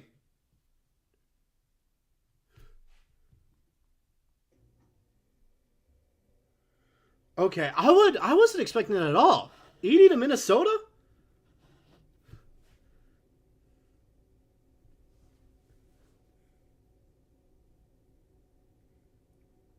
So the trade for Dillingham that they made was Timberwolves are trading a 2031 unprotected first and protected 2030 pick for Dillingham. So like just pick swaps was all it was. Okay. No, Spurs didn't move down. They just got rid of the pick. They didn't get a pick back in this year's draft at all, I think, is what it was. Knicks are stacked now? Yeah, they are. Man.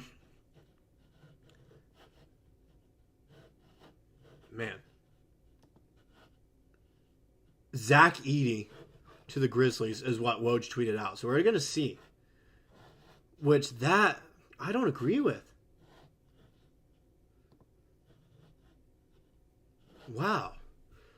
Then what will Utah do? That confuses me too. I don't know what Utah will do. Utah and Chicago are like cloudy like decisions there.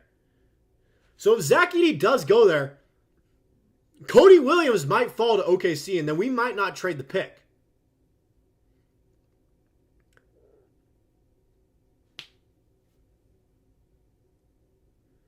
So Adam Silver's walking out. So here we go. All right. Is it Zach Edey like Woj tweeted out?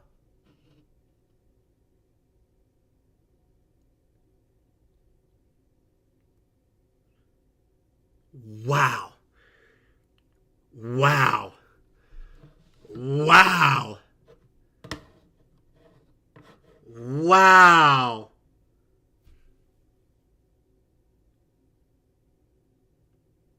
Zach Edey this early is crazy.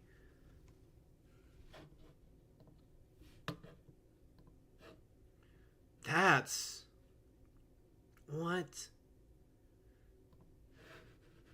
Okay. I'm interested. So I want to check out the Grizzlies. I want to check out the roster now. Adding on Zach Edey, which I don't agree with. All right, 2 more picks until Cody Williams can land to us, which I think is the best available for us to go after there.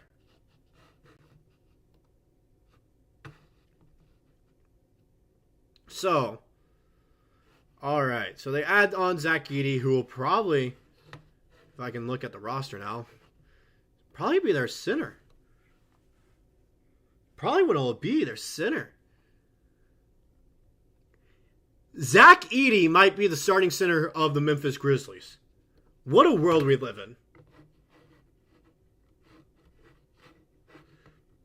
I feel like if you wanted Edey, though, you could have traded down. Like, I think like it could be a fit for Memphis, like you said. But Steven Adams backup? Steven Adams isn't in Memphis. He's in Houston. Zach Edey will be the starting center.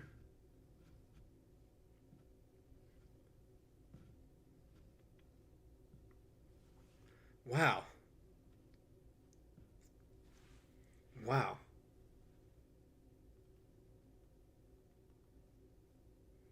That is... Okay. Automatic 2020 guy? What do you mean by that, 2020? 20 points, 20 rebounds? Because if so, that's an insane and bold prediction there.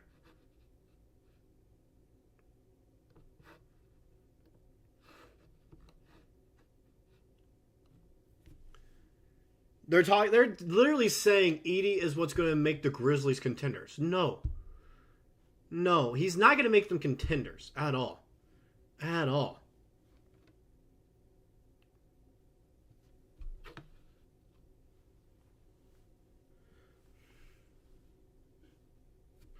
Okay, so the reason they took him, what I was just saying right now, is because they wanted to get Clingan, but when they saw he was dropping, they didn't want to trade up or anything because they're thinking, okay, maybe he'll fall to us now. And so they just, kind of went after Edey because they're like, we need a center desperately. Which I think if you wanted Edey, you could have traded down is my thing. You could have traded down to 14 or 15 and get Edey.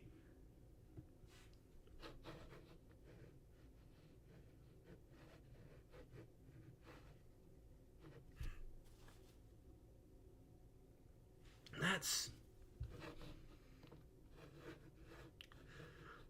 The Jazz pick is in. Who are they going to take? I'm interested.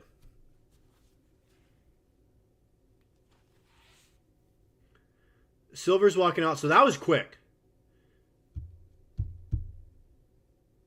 Is it going to be the Tennessee guy?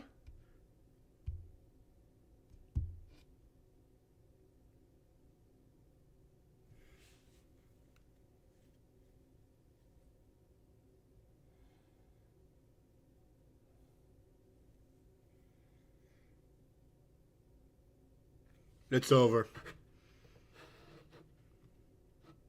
It's over.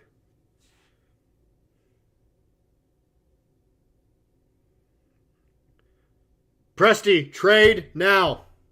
Trade now. No, he'll succeed in Utah. I think he'll succeed there. I think he'll succeed there. For sure.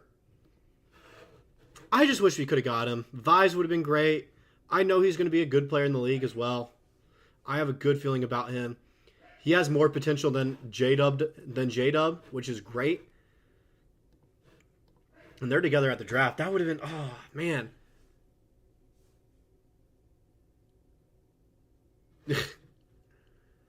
Love to see that with them, though. I would like, oh, man.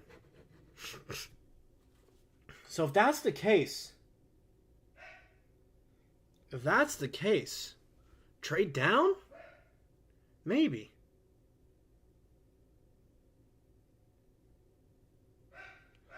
If we keep the 12th pick, I want De Silva. I agree with you there. I want the other Colorado guy. I want De Silva, if that's the case.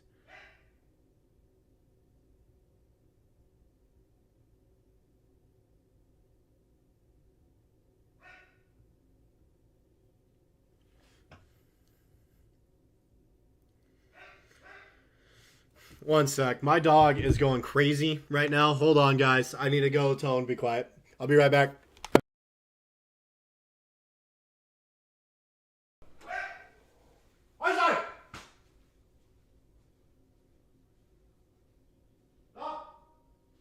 People are home. You don't gotta complain. You think you're alone, okay? People are home here.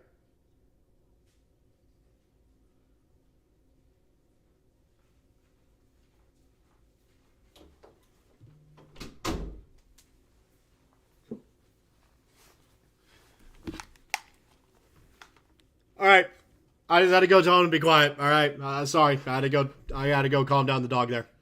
I didn't know if you guys could hear it at all. Man, I wish we could have got him.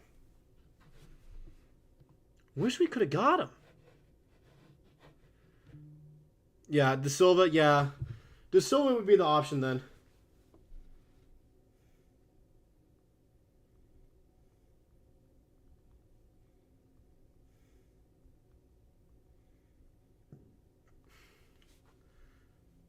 Man. So no Cody Williams. All right.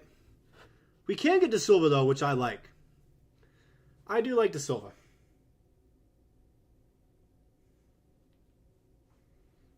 Okay. The Chicago pick is in. I'm interested. Do they pick... What I could see happening is they take the Tennessee guy, who's a great three-point shooter, and they run like a lot of set options for him with Giddey now, especially. All right, with when attention is drawn to Kobe White, go draft him, have him sit in the corner there. All right, and then when the defenders come in and crash, Giddey with his passing ability can just kick it out to him.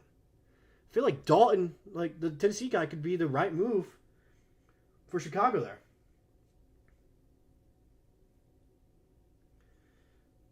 Thunder Twitter is talking about how they could want to see like a potential trade with Utah to get Cody and Laurie as well, which would kind of be hype. I think that would round out the offseason. Sign like one more guy or extend Wiggins or Joe, one of the two. So definitely interesting. Definitely interesting. Dog's hype. Leave the dog alone. Look, it's an English bulldog. He's getting up there in age. It's just, he thought no one was home, and so he was, whining and complaining. So I just had to go remind him that I am home.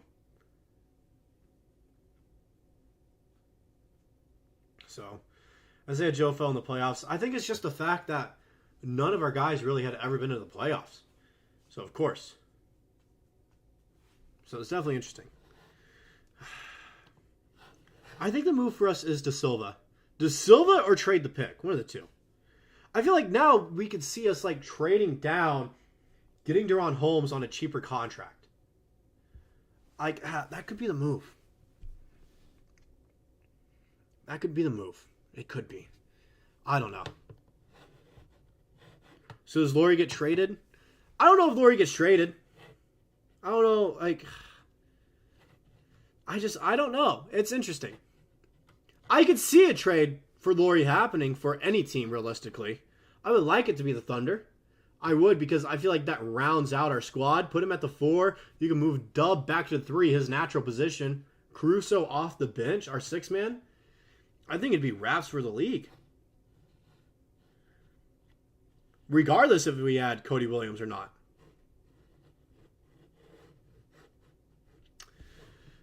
It's just interesting now. I don't know what... I just don't know. I think Chicago, the best fit for them would be Dalton Knecht. I feel like that's the best move for them. I feel like it is.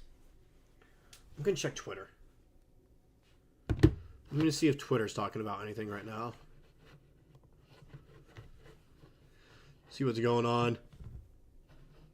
This is interesting. The pick is in. I'm just, like, all we're waiting now is for it to get back from commercial break is all. Man. That sucks we didn't get Cody. Oh, well.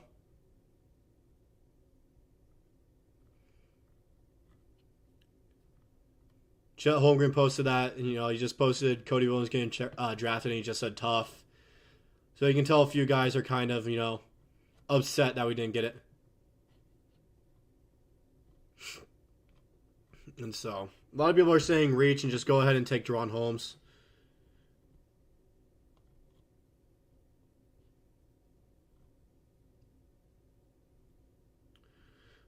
I'm still looking around. I'm just looking around, seeing what's going on. Just seeing if I can find anything. Okay, so who did Washington take earlier? They took Alex Sard. That's who it was. Corey Crisper is getting trade interest now, apparently. Apparently he has some interest. People got chilling saying we need to trade Dort because we got Caruso. Dort's our glue guy. Shai's number 1, bro, and having Dort plus Caruso is going to be... Yeah, I agree. I feel like we have to keep Dort at least this season, see how it plays out. We have to see if his three-point shooting gets better. If it doesn't, then I feel like we have to trade him. And I love Dort, as you guys can see from the jersey in the background. He's my favorite player on the Thunder right now. Ever since the bubble, when he popped off, all right, I even got a PSA graded card of him up here, everything too. Like, it's one of my favorite players.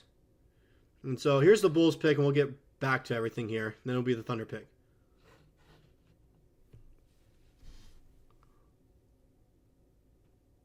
Okay, so it's Matas. I'm not mad about that either. I figured it would be, either Dalton or Matas, but... Okay.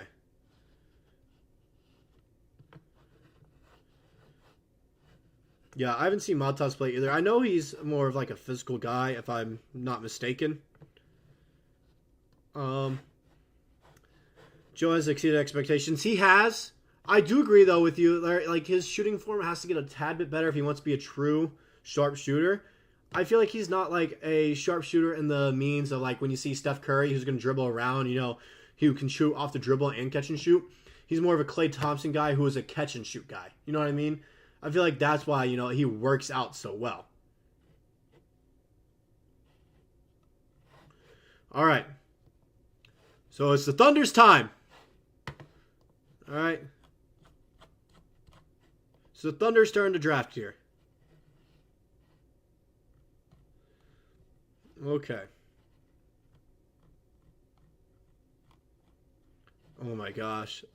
A bunch of people are like wishing horrible things on Danny Ainge right now. That's not good. Okay. So what happens here is we either... Well, I could see... Oh my gosh. Could be the exact same thing we did last year. All right? Take someone, make a trade with Utah, pick swap. We could do that again. Same thing we did last year at the Mavs. Still get Cody. I don't care who we take now. I want De Silva. If we're going to keep this pick at 12, I want De Silva with it.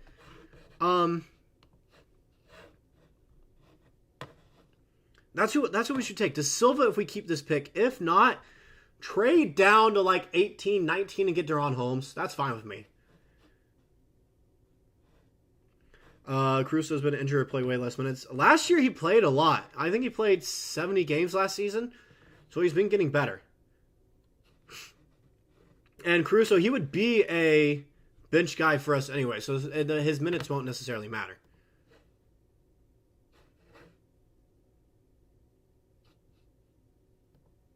And so, I don't know what's going on.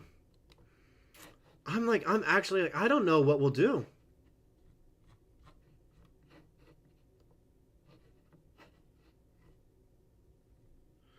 I can't.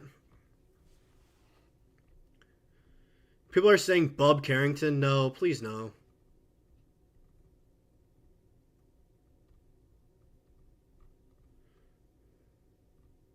I don't know. I'm trying to think. I don't know. I don't know what we do here. The pick isn't in yet. It's taking a little bit. Are we trading? Are we trading? Because I figured we would have made a, selection by now.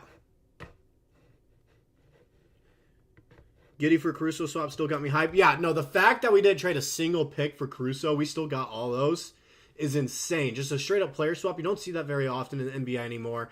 And it's the fact we didn't have to give up a single pick for a guy who was worth 4 first rounders apparently to the Bulls. That's what's insane.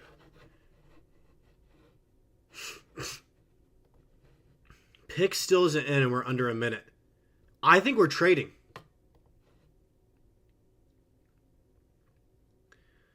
That's what they're trade. They said the biggest need is a big to complement Chet, which I agree. But I think we're doing that in free agency.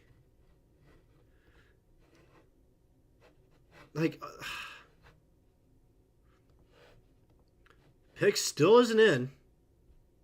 On ESPN says there's 30 seconds left, less than. We have to be trading, right? If it's taken this long, we have to be trading. Okay, just got told the pick is in. I don't want it to be the Tennessee guy. I want it to be De Silva. I feel like if we don't draft De Silva, I will actually be upset. I don't think we need another shooter on the team. If anything, get De Silva or get another ball handler. Not Carrington, someone else. Someone else. Pick is in. I wouldn't mind Devin Carter. Top 3 right here of this pick for me would be De Silva 1, Carter 2, McCain 3.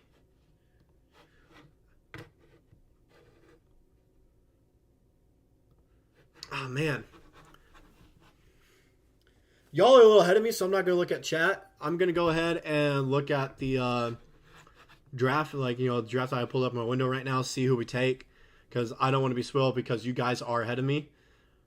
But like I said, De Silva is my number 1 option here. And then Carter and then McCain. Top 3 options for me there.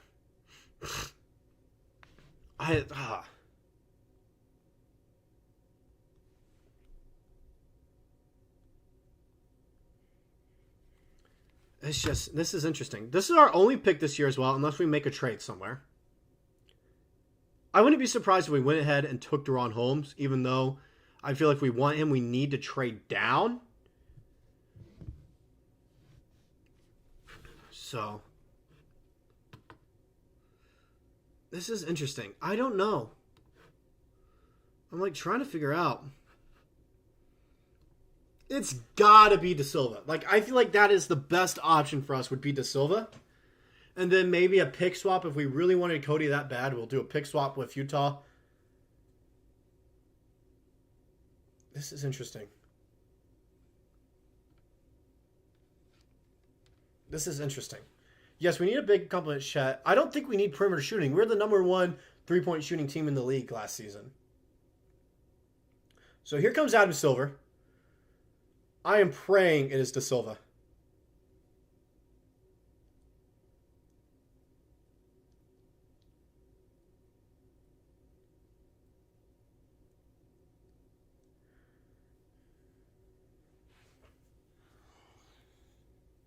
Bro is injured. Bro is injured. Bro is injured. Why? Why?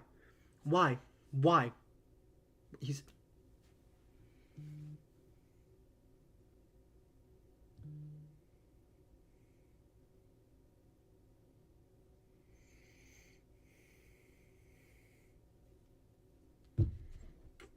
That's the wrong pick. That's the wrong pick. That's the wrong pick. That's the wrong pick. That's the wrong pick. Why? Why? Why? I don't get it. Presti, you are a genius, but why? I need you to explain now why we drafted Topic. Why? Best passer in the draft. I don't care if he's the best passer in the draft. I don't care. I don't care. We have a ton of playmakers on the team that dribble around. We don't need someone to pass to find the wide open guy. Our guys already get open by themselves.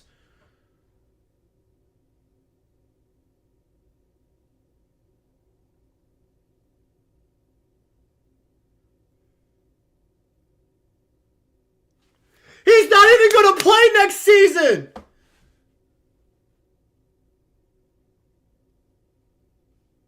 We took someone that's not even going to play next season. We took someone that's not even going to play this season.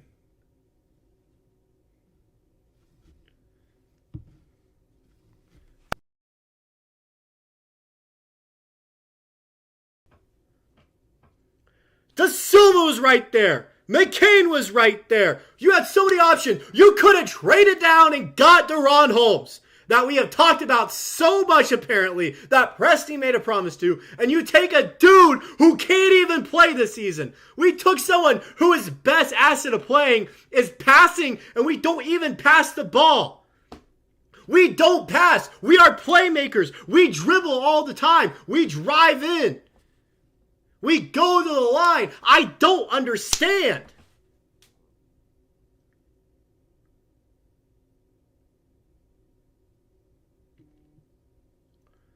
Serbia is one of those countries that generates the most talented players. Okay, name one besides Jokic.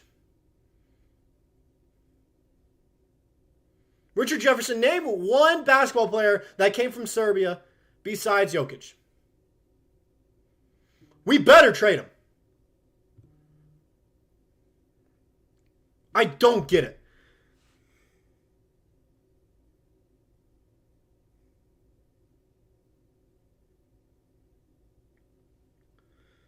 I don't get it. I don't understand.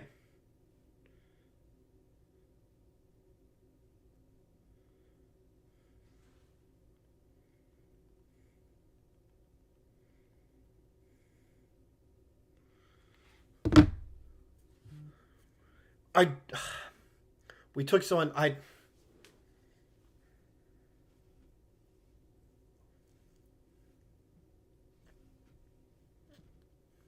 makes no sense. I'm going to be honest, guys. I'm going to be honest. I don't get it.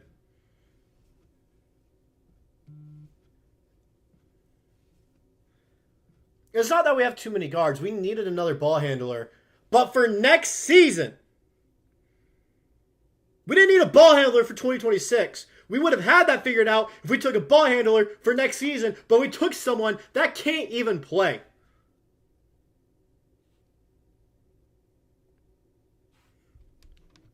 He's got to be a trade piece. He's got to be a trade piece. I don't see it. What's Twitter saying?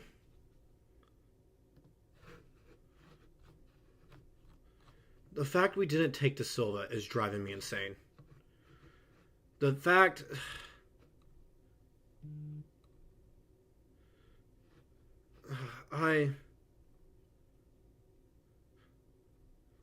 Oh my gosh, the best comparison I just got from was this Thunder account. It like makes like art and everything, like actual paintings of Thunder players, which is kind of cool. Check them out, Sublime 50. They said like opening a present on Christmas morning, but mom forgot to pick up the batteries on the way home. Exactly. He has it. He just can't do anything this season. And we're trying to win now, so why are we building for the future?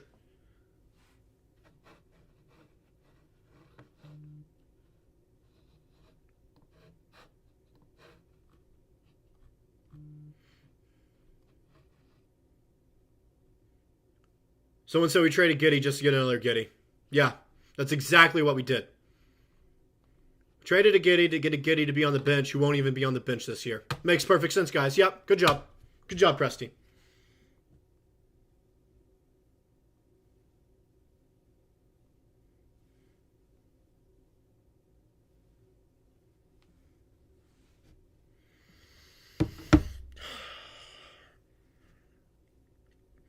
If we're taking guard, that's who we should have took.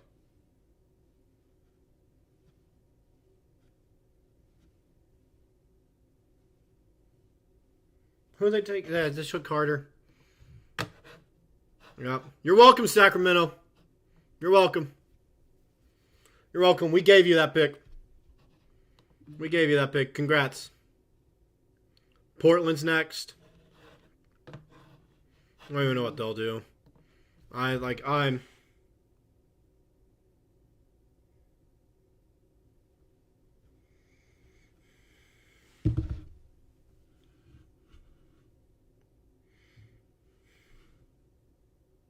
I just don't see the vision. I don't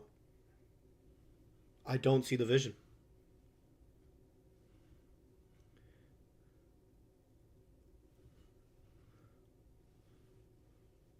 I just don't. We need to win now. So why are we taking someone who won't even play next season when that's when our championship window opens up? Before injury, he was top 5 pick, though. Yeah, that was before injury. This is an injury he had where he can't even play full season. We don't know what he's going to be like. That's the problem. If you traded later in the draft, like, sure, go ahead. You know, it's just like... Presti knows what he's doing. Yeah, he does. It's just I don't see the vision with it. I don't see the vision taking someone who can't even play this season.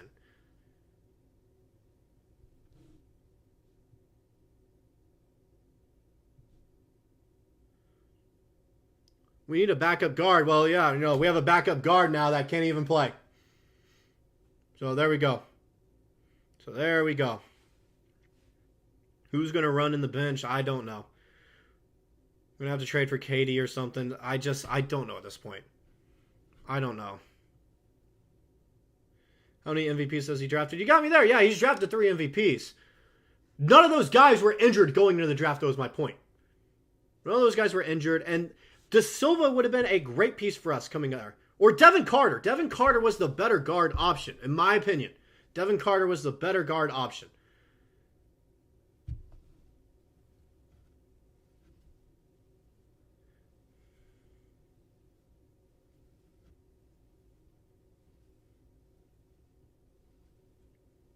I didn't see the vision Giddey either, but he helped us out a lot. I mean, I saw it because we needed a passer at the time. We don't need a passer right now. We don't need a passer right now is what we, is the thing. So it was there for the taking. He was. De Silva was the pick there. Stop crying. How many MVPs have you picked? Like I said, I haven't picked any. You've beat me there. Neither have you. Neither have anyone in this chat. Neither has anyone here at Digest Media has. All right? It's just I don't see the vision, so that's where I'm trying to ask for some insight, and we'll see that in the press conference, hopefully. I don't see it right now. All right? Yes, I have trust in Presti. This is just one of those where I don't see the vision, and so it has me questioning it. Like any fan would.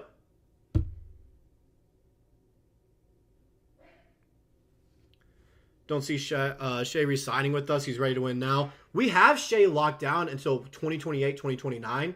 And if we don't win one by then, yeah, he'll leave. But if we do, he'll stay.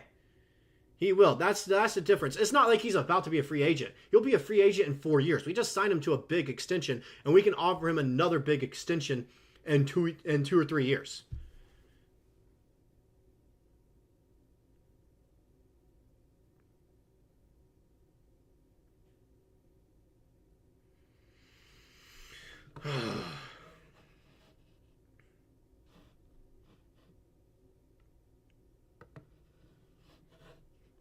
I don't see it, guys. I don't.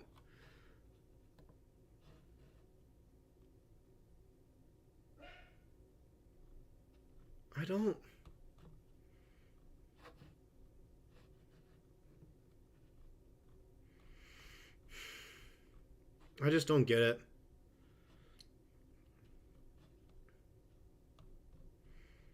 Like, it's just, it's a big question mark. It's a big question mark because of the injury. He won't play this whole season, so there's no telling how he'll come back. That's why I'm concerned with it. All right? That's the biggest concern. We don't know how he's going to play coming back.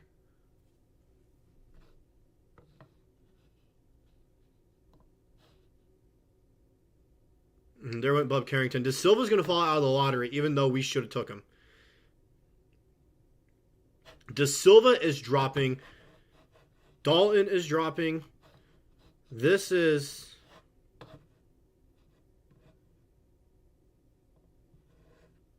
Yeah, like I saw from a tweet earlier. We traded Giddey to draft another Giddey. With a torn ACL, mind you. Torn ACL. Your knees are one of the most important parts of your body as a basketball player because of the explosiveness you need. All right? Being able to explode short distances, jump off the court. If your ACL is shot, there's no telling how you can come back. That is a serious injury. That's why I don't like the pick. Most rookies not play first year anyway. I don't know what league you're watching, man. All right? But every rookie that usually gets drafted first round plays. They at least come off the bench. Some, the second round guys do go to the G League. We see that. But majority of the time, first round guys play. They either start or they're like a 6th or 7th man for a team.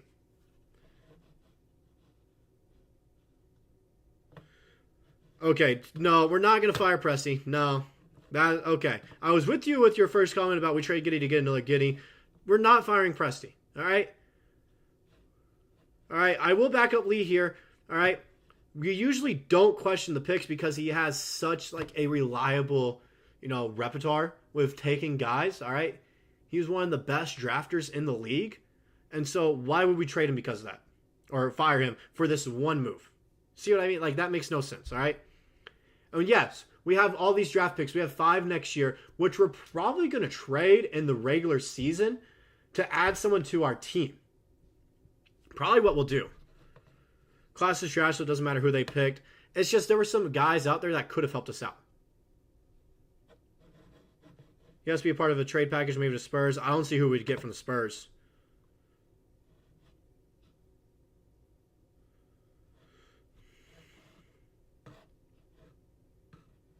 Yeah, I should have saw Stephen A's face. Send me the link for that. Send me the link for that. I'm interested in like how he actually reacted because like that did annoy me a ton. That annoyed me a ton there. I'm not gonna lie.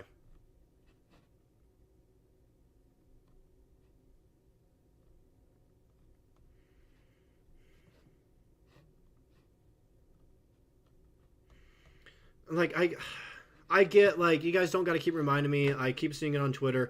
He was a top 5 pick before the injury. ACLs, like an ACL injury, is serious, especially when you're not going to play for a whole season. That is a serious injury. It is a big risk, and it better be a risk that works out. All right? That's my thing. That's the big thing. Jake, get out of the chat, man. Dude. Oak, I love you. Can't wait to get back to work in a month or so. I don't need that, Oak. I don't need that.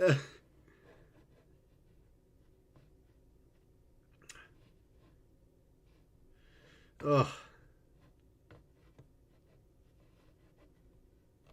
You know how Chet was going to play when he came back. The difference was Chet was healthy when we drafted him. All right? Chet was healthy when we drafted him. He got injured, a month before the season started? Playing in a league with LeBron James when he was holding his ground, all right? So, yeah, all right? We knew what he was before. All right, the thing is, we took someone that was injured going into the draft who wasn't able to do his pre-draft workouts at all, so we couldn't see him in person. That was the thing. If he comes back, he could be huge trade bait. He could. That's the thing. He could be huge trade bait. And, that's what I'm seeing right now is, he could just be a guy we trade. We could, that's what it could be. Guys like 19, he'll be fine. He is young. It's just, ACL tears are serious. That's my problem. ACL tears are very serious. Taking someone that's healthy, then he gets injured, you can't, you can't do anything about that, all right? When they get injured in a summer league or a month before the season just playing, can't do anything about that. Taking someone that's injured going into the draft, you can do something about that now. You can. You can do something about that.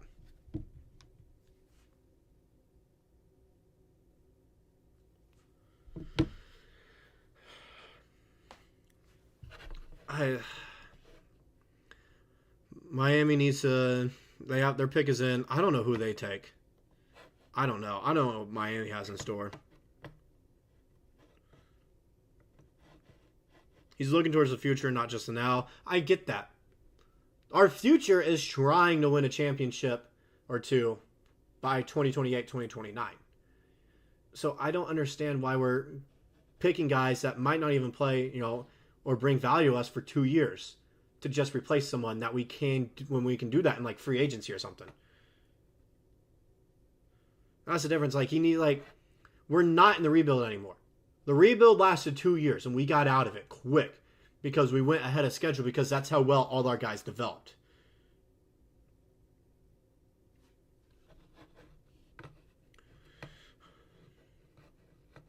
This pick made me lose championship expectations. It didn't make me lose championship expectations because the big thing is, our big thing wasn't the draft. All right? That's a good thing is. That's the good news, shining star out there.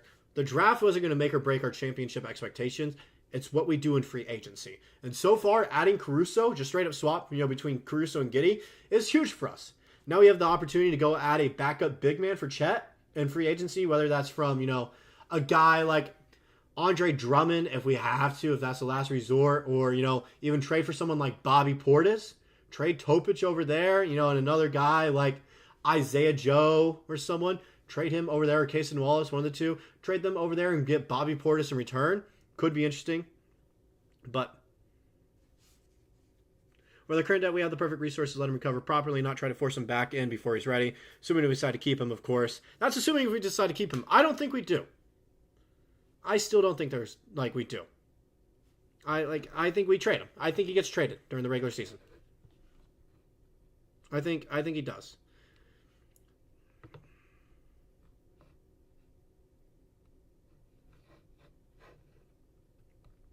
And so, I'm going through Twitter, just looking through it and everything.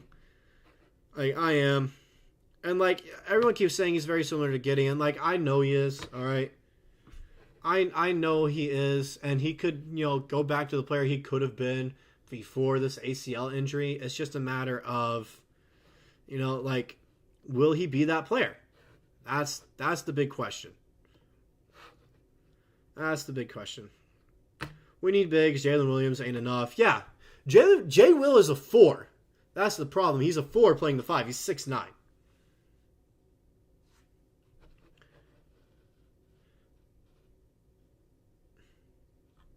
All right, who did Miami take?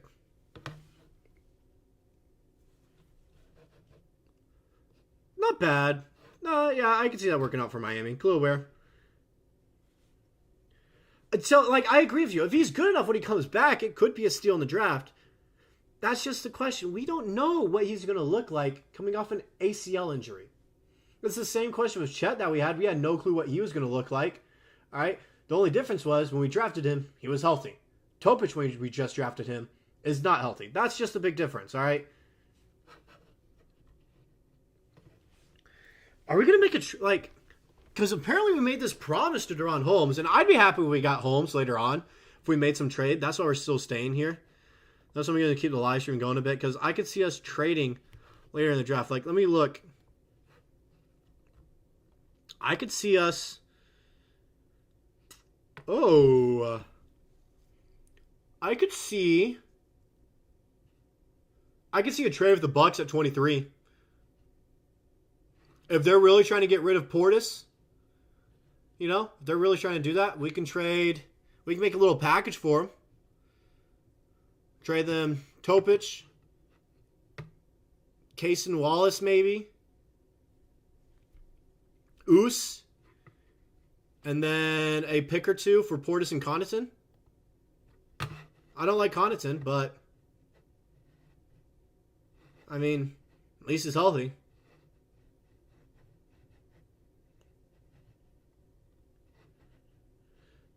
Don't like the idea of giving a big man a huge contract take away from record guys. The thing is, Isaiah Hartenstein's not looking for a 4 or 5 year deal. He's looking for 2 years, which is perfect with our timeline with Dub and Chet, which is why it would work out to go get him.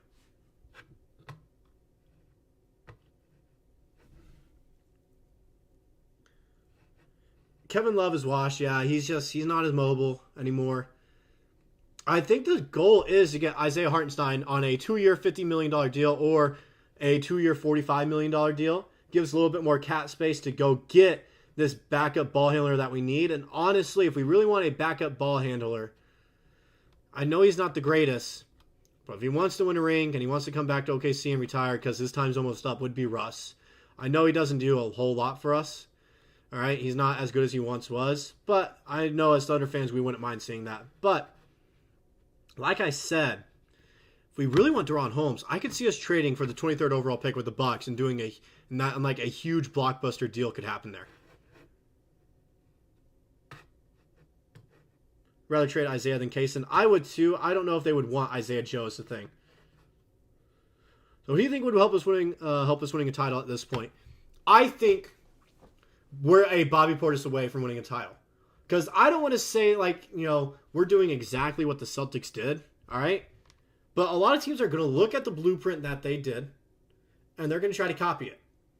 And every team needs a Al Horford type of player, and Bobby Portis would be our Al Horford, and I think that could be the difference between us winning a championship or not. I think it could be the difference. He could also be a starter for us, and like I mentioned before, moves Dub to the 3, all right? Still have room to go sign Isaiah Hartenstein as our backup center.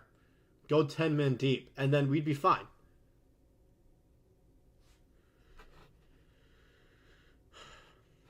If they don't get Holmes, I'll be very disappointed. We made this promise to him apparently, so we have to be trading down. Or not trading down, we have to trade for some pick. And I could see it being the Bucks.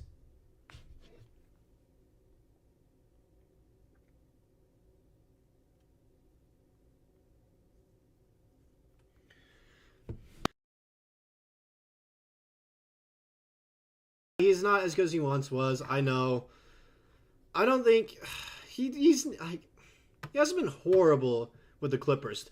It's his time with the Lakers that made him seem really bad, and he just didn't fit in their system. They wanted a point guard that could shoot, and Russ has never been a point guard that shoots the ball. He hasn't. He's a bruiser. He's a guy that's going to drive in, kick it out, and bruise you down low as a smaller body. All right, he's going to be physical. So that's why I could see him kind of fitting in well with us now. But yes, he wouldn't, be all that great. I know what you mean.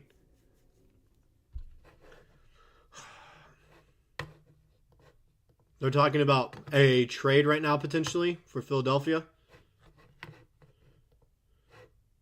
Oh, never mind. The pick is in. They're just talking they don't even care about the guys in the draft anymore at this point. They don't. They're just all talking about how Philadelphia is going to trade for Paul George at some point. That's all they're talking about. Is Paul George really about to sign with Golden State? I don't know, man. I don't think that changes anything for them. I'm going to be honest. Because then you'd have a playoff choker on your team. There are some guys out here that I would have expected to be drafted by now. I think what really changed everything this draft was when Zach Edey went 9. I feel like that changed the game plan for a ton of guys out there. I could see De Silva going here. I could see De Silva or Filipowski. Could see one of those two guys going right now. They're talking about Connect right now. Could happen. Could happen.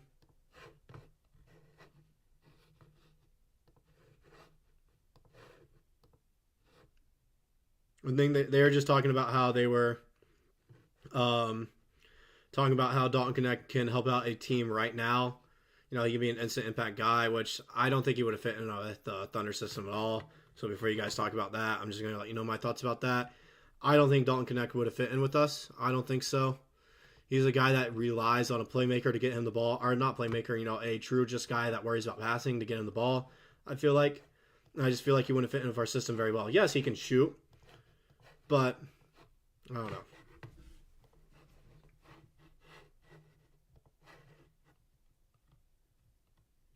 Hey, big news from Chet.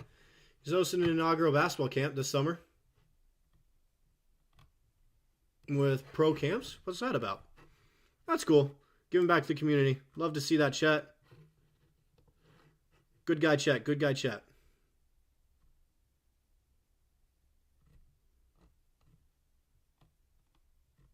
Still looking around.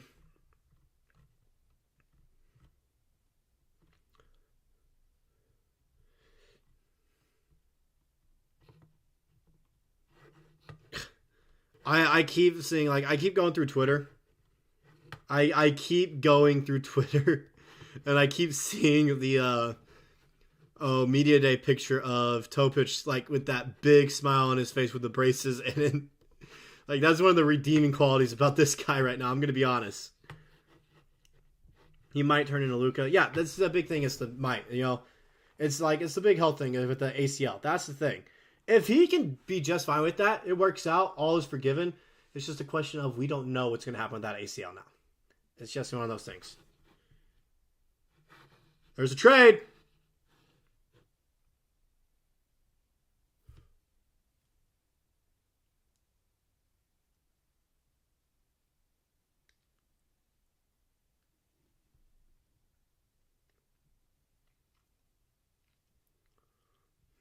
Oh? So it was just something small. Hold on. Philly's selecting. So Philly selected Jerry McCain. I don't know how to feel about that. I'm going to be honest. With him and Tyrese Maxey. Yeah, the trade. We're going to learn more about it. Bub Carrington to Washington. I wonder who Portland got out of that.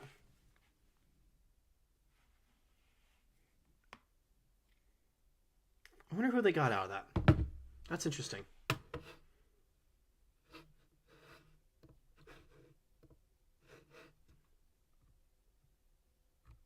I'm interested.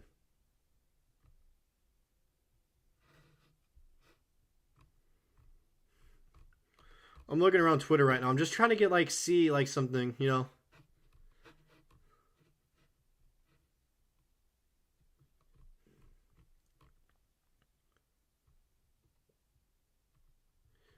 All right, just looking around.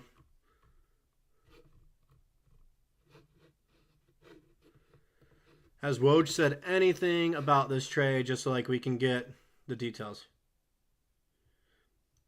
Remember, Presti builds a team for years, not for a season. I know, and he's building for the future.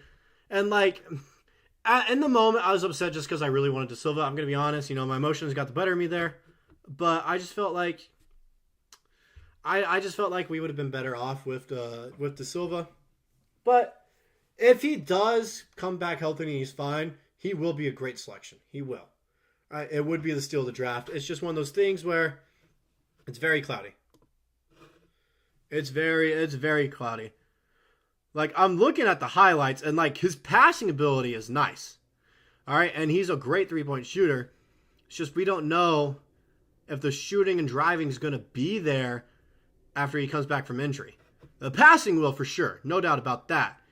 But do we really just want him as, a passer? That's my question. Because, like, he does look solid.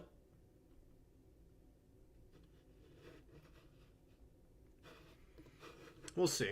We'll see what happens.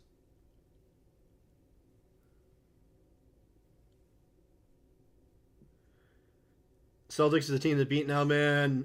Jay's in their prime. They got Tingus Pingus. Who is Tingus Pingus?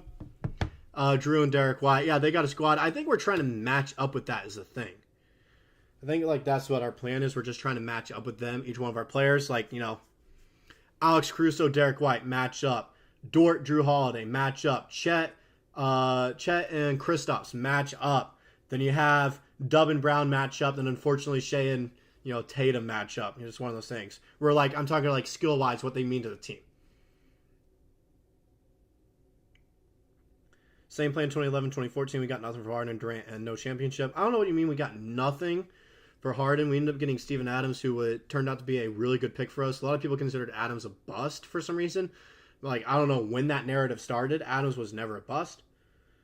And then these were different times, and I'm sure Presti didn't have financial flexibility. Yeah, back then, no, for sure. If you follow Thunder these times, then you know how strict was Presti with the cap. He has always been strict with the cap, and KD did screw us, just being honest. He took a cheaper contract just to go win a ring, all right? He was ring chasing. And you got to respect that for the legacy. I respect that now. I've had time to think about it. And so, if Adrian Pierre can win NFL MVP after ACL, this guy will be fine. Yeah, it's just, like, people come back differently from an ACL injury is the thing. You never know how it's going to go.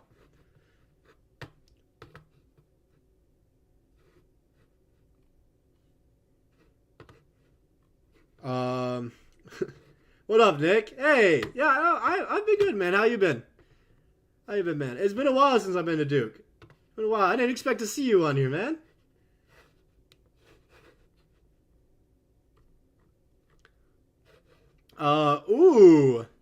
Nick Crane. Nick Crane just reported that be looking out for the Thunder to make another trade late in the first round.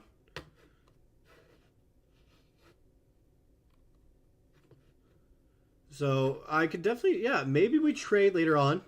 That is a possibility.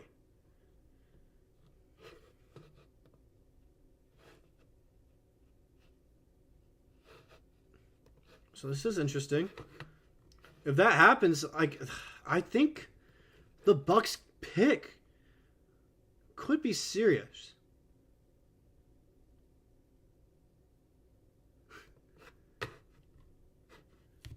Durant stepped off the gas to let Golden State come back when we were up 3-1, bro. I'm going to be honest. I was so young when that happened. So I say so young. I was like probably 14 or something. So I don't necessarily remember that truly. He's truly a snake for that. We got to stop with all this now. It's been 9 years, guys. Like I mentioned at the beginning of the stream, it's been 9 years. We have to get over it, okay? All right? I know this is just me. But some of that, okay. All right. Show recommendation for you guys. As you guys seen, I like anime from the shirts that I wear and everything. And I've forgiven Durant, all right? If you guys want to learn how to forgive him too, and you want to watch a great show at the time as well, watch Vinland Saga, all right? I'm going to go ahead and suggest that for you guys there. Trade!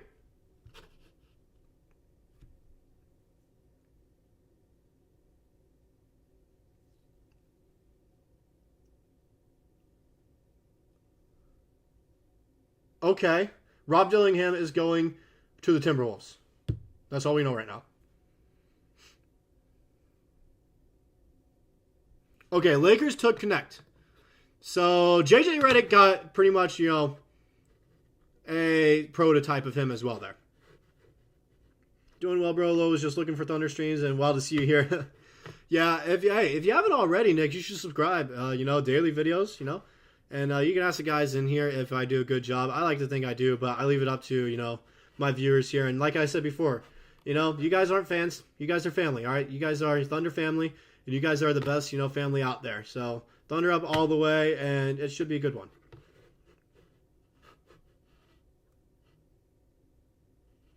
All right, fair, I sound like a hater. That's fine, man. All right, it's fine. We don't need 5 picks next year. Yeah, we'll trade them. Yeah, we definitely will trade them.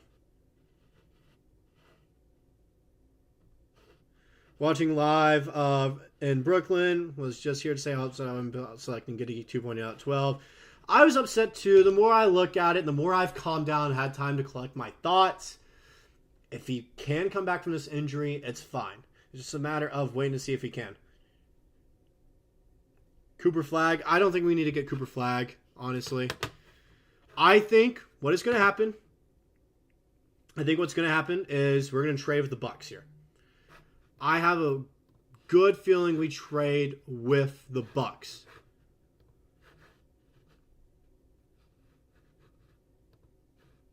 I have a feeling. For some reason.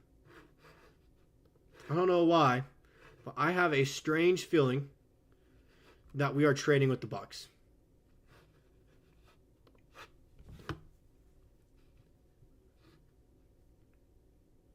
But anyways, like I was saying, we're going to talk show recommendations now because we've covered now, my personal opinions, what I feel about Topic, kind of what we've talked about the Thunder. Now we're just kind of waiting for the draft to see if there's another trade going to happen, that the Thunder are involved in. And one of them could be, like I mentioned, with the Bucks, which is coming up soon. I could see us trading for that pick and also getting a guy like Portis or Brook Lopez in return. I feel like a big trade happening then because Presti always makes a trade on draft night for some reason. He always does. He likes to do that. So I could see it happening later on. And, reports have come out showing that, the Thunder are a team that is, could be looking to trade back in the draft, trade for a later pick. And so we're kind of waiting on that. But show recommendations, like I said, if you guys like anime, watch Vinland Saga. One of the greatest shows out there. All right, I love it. All right, I'd suggest that. Of course, if you haven't seen Dragon Ball, watch Dragon Ball. That's always a classic. Another one that I really like right now that just came out, Kaiju number 8. Really good show that just came out. That's pretty much the only things I've been watching lately. I'm going to be honest. That and Demon Slayer. Demon Slayer is great along with Jujutsu Kaisen. So, little show recommendations from me. Now, back to the chat. What you guys are saying. Really hope our guys win a chip. They deserve it. They do. And we have chances next year if we can develop and actually play well in the playoffs. I think when we win it, it would be in 2026, though. Be our best ones. Bobby Portis, fan favorite. Let's go. I love Bobby Portis. I think he could win us a championship. Do you think Edey would have been a good fit behind Chet? I feel like he fits all the missing pieces we need. Yes and no. Not at 12. The big thing is the contract. Paying him is the thing. All right, and I don't want to pay Edey that much to be, it's just like drafting him. I'd rather draft him at 17 or 16. Clearly, Memphis has a plan for him, and he fits well in Memphis, I believe. All right. What else do we got here? There's some unhappy fans, but I'm sure we'd be fine with Topic. I'm sure long game when you think about it, be fine. Who do you think we get next draft since this draft is a bit upsetting? I haven't looked far into that next draft anyways, just because I have a strange feeling we're going to trade all our picks next year. I have a strange feeling. Brooke would be cool, but he's definitely starting to decline. Yeah, but he'd be nice as well, though. That's the thing. It'd be nice. Portis would be helpful. Yeah, Portis is a dog. Yeah, I love the Bobby Portis love here. Edey wouldn't provide any shooting or passing, which is what our entire offense is based on. I don't think our offense is based off of passing anymore. Oops. Orlando pick is in. They're talking about something right now. Let's see what's going on.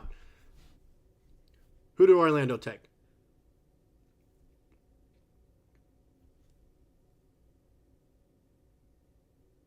There goes De Silva, who fell to 18, who I had as a lottery pick, going to be honest. I feel like De Silva should have been a lottery pick. We won't get Claxton now because he did sign with the Nets a 4-year, $100 million deal. Fully deserved, I'm going to be honest. I wasn't expecting the Nets to do that. I thought when they traded Mikal Bridges, they were going to do a fire sale there. But Edey is sufficient as a big man who will allow Chet to roam the perimeter. We need a full-time enforcer and rebounding. The thing is, Edey is not a starter. I don't like... He'll start for Memphis because they don't have a center over there, all right? And they desperately needed one, so I get that. And they were banging on, Clingan dropping the 9 somehow.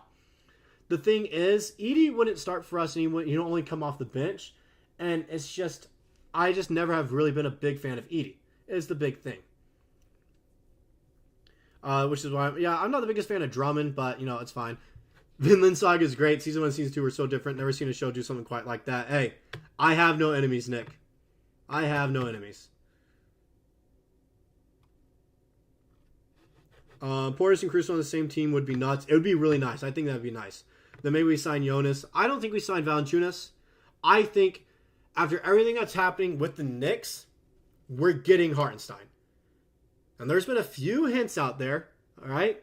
Shai Gilgeous-Alexander. Yesterday, he wasn't following Hartenstein. Today, however, for some random reason, he's following Isaiah Hartenstein. I don't want to read too much into it, but it could say something there. Next level role players with championship experience. Yep.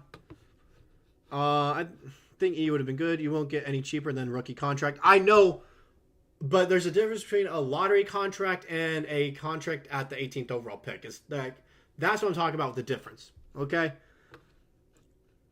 I think OKC fans are thinking too hard and getting a really good center. Chet's our starting center, and we need someone who can play backup for 15 to 20 minutes and be physical, which is why I like Hartenstein there. He's used to being a backup, all right? He's just looking for like a 2-year deal, which fits well with our time frame. And so I feel like it would be great for us. True, unless Presti pulls off more Jedi mind tricks, yeah.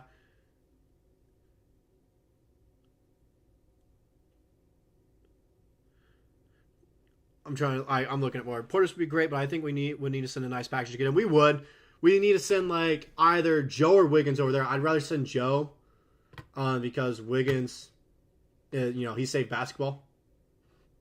Wiggins saved basketball, But I could definitely see us trading for Portis and getting his 23rd overall pick and getting Deron Holmes or something. Or maybe even trading Topic as well.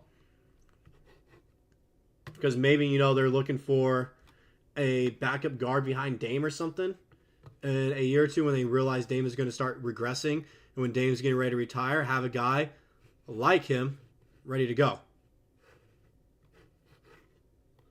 And so, sorry guys, I had to check my chat with Marcel Martin over at Mavs Digest. So, I don't know if you guys notice from this nice collection, I collect cards. This is my little Thunder collection I got going on right now. I'll show you guys after this. But anyways, like I was saying, what was I saying? Oh, just texting Marcel over at Mavs Digest. And I told him I have a ton of just random Mavericks cards that personally I have no use for because I'm not a Mavericks fan. And none of them are like, autographs or jersey pieces or anything. There's base cards or, little parallels that aren't numbered that I would only sell on eBay for like $2. And I was like, to be honest, I'd rather just send them over to someone that would have a use for them and like to collect them, a Mavs fan. And so just checking with him. But anyways, what are you guys saying? What a waste of a pick. We'll see in a year. I was really surprised we used 12th pick. I figured that too. I figured we'd try to move up anyways. Anyways, I think New York Knicks can offer even less than they did before signing OG, which was 17 mils. So they could have offered, before signing OG, they could have offered, I believe, 23 with the second apron tax. Now they can only offer 16, and Hartenstein is looking for at least 20 million. So I think that would help us out. If we get Hartenstein, we'll feel better and then trade some future picks to get Holmes tonight. Yeah, we could do that. Portis, Hartenstein, and Caruso would make us dynamic. That coming off the bench, along with J. Will. So the thing is, Portis, I think, would start. All right? Portis, I think, would start for us. And our second string unit would be Caruso, Cason, Wiggins, J. Will, and Hartenstein. I feel like we trade Joe, Oos, and maybe even Topic, along with a first rounder over to Milwaukee to get Portis, which I'd be fine with. It's a big package, yeah, but I'd be fine with that. Thought you trade 12 to Raptors or something. Yeah, I could have saw that too. Raptors pick is in. I wonder what Ben is feeling over there at the Raptors Digest. So if you guys don't know, Thunder Digest isn't just like, this one channel. It isn't just me. So we have we're a stream of channels, working for a company called Digest Media. So we have a bunch of teams out there like Mavericks Digest, Raptors Digest, which started it all. We have a Celtics Digest, Knicks Digest, a bunch of those guys out there. So if you guys are interested in like keeping up with other, news out there of other teams, go check out the other Digest media channels. It'll be in the world of us there. So just a little plug. I agree. Better keep Wiggs. He's cheaper contract and more versatile. Yep. Yeah, but maybe Bucks will be interested in Joe trade. I could see that. They need some size. Besides center, is there anything else OK is looking for at this point? I know we were looking for an extra ball handler. I know that is what we were kind of looking for. And that's what Topic does provide, passing and ball handling. It's just we won't be able to use him this season, which is what had me really upset. And so, anything else we got here? I think I'm all cut up here. Anyways, but like I was saying, yeah, no, I'm a big card collector, guys. Like, I am huge on it. If you guys want, I can show you the collection. But like if you guys let me know, I can show you the collection here. I can show you through my more prized OKC guys and just cards in general. But we'll see. Yeah, blah blah blah. Tosh completes our next rebuild after this current team retires. The thing is, this current team retires at the same time as Topic, so I don't know what you're talking about there. I don't get that.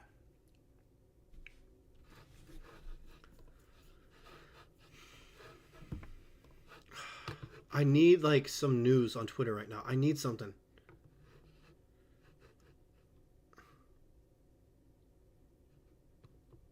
This isn't basketball, but for some reason, our United States national football team just lost to Japan 41-20.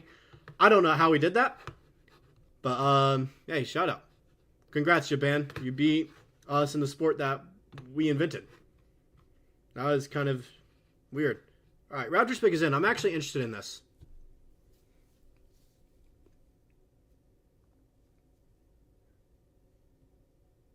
That's a good pick for him. I like Walter.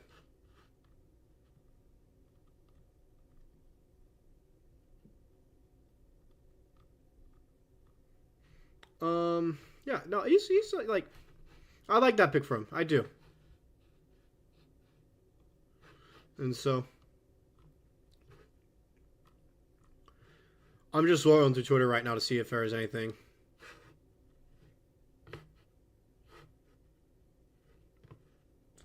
Yeah, I thought, that's what I thought De Silva could be. I just really like him. I think he has a ton of potential in this league. I want us to take him. Value pick there. But it'll be fine. Shai's 26. Topic is 18. He's 19. Won't play for a year. And Shai's probably going to play until he's 38. And that is 12 years down the line. That's my point. It's you know what I mean? Completes our next rebuild. He'll be 36 at the end of that next rebuild. You see, it just, doesn't really make sense. Reality, we need a backup player. We do.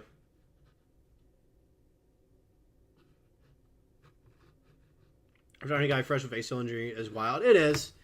We'll be fine.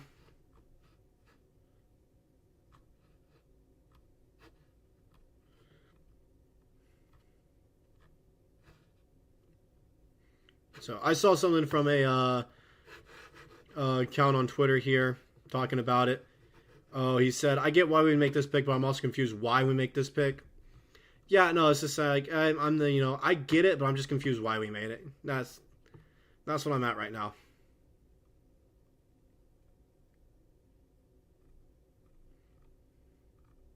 Let's see. Anything else I can find here? Anything else? I'm just not seeing anything. There's no... Surprisingly, Twitter's really quiet right now.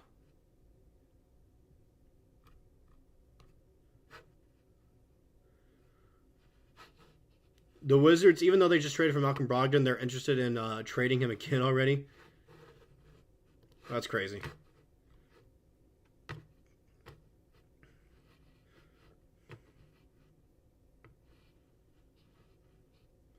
Okay, my bad. I didn't realize your joke was sarcastic. All right, it's hard to read through chat. All right, my bad. Probably one of the worst picks the Thunder have made over the years. There probably have been the worst ones. Hold on. Let me look it up. I feel like we've had some pretty bad picks in the past. I feel like we've had some pretty bad draft picks in the past years. I feel like there have been some guys like Jeremiah Robinson Earl. You know, shout out Thunder legend, but I feel like, you know, he did not pan out. I don't know where he got drafted though.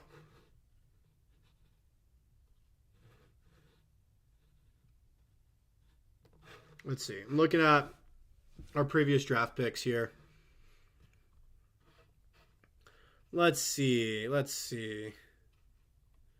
I'm looking.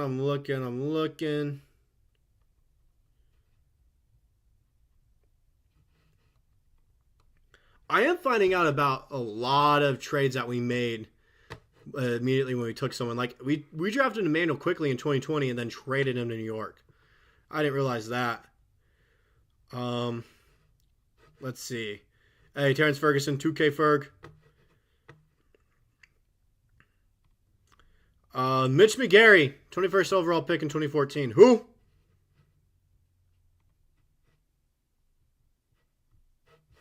Let's see. Who else? Really not that bad of picks, actually. I have to go, like, far back for this. That was before Presti. So, like, shout out Presti. He's made good picks. Some of them not as value as, like, we could have done. That's something, like, I'm looking at. Like, one of them that I am seeing that we ended up trading was Brandon Clark, but then in, like, 2018, second-round picks, which usually don't turn out to be anything. You know, really worried about that. The only one I could see that didn't really work out that I'm not a fan of is Cam Payne at 18 or 14, lottery pick in 2015. Perry Jones, yeah, but he was what? I'm looking at it. 28th overall pick. By then, you kind of, you know, it's hit or miss there. Time to trade Lindy Waters. Unfortunately, it is time to trade Oklahoma legend, or Oklahoma State legend, I should say. Legend from this, you know, just state of Oklahoma, Lindy Waters. That's someone I don't ever want to see go, but I know he eventually will have to.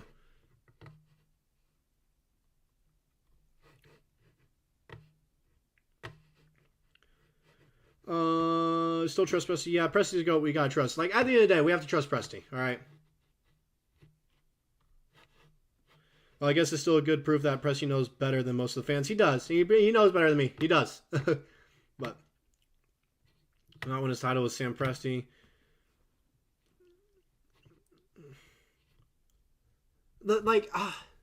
My thing is, like, the more I think about it, all right, some of you guys are upset at Presti, all right, and I was originally. Now I've had time to think about it. I've had time to relax, look at tapes, all right, read reports, actually gain some more information at the time of him being drafted. What guys were going to make an instant impact with us besides Clingan, which we'd have to trade up a good amount to just get him? There weren't many options there, and so of course. Okay, we'll see if he works out. If not, oh well. Like, with the 12th overall pick, what were we really going to do there? Usually when Presti misses picks around number 20, to be honest. Yeah, like, the late first rounders he usually misses, but that's because by then, a lot of the guys are gone.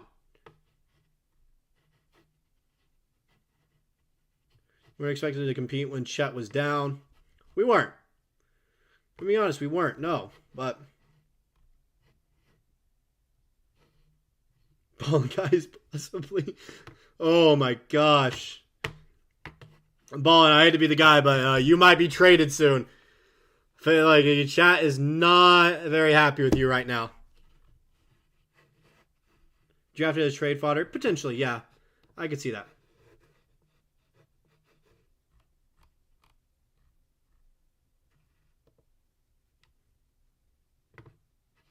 All right.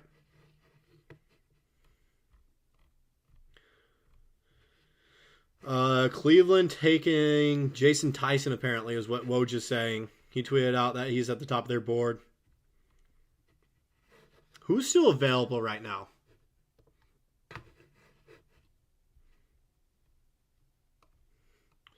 Not really like a ton of solid options, just being honest. I'm not seeing a ton of solid options. Here's the pick, though. Is it this Tyson guy?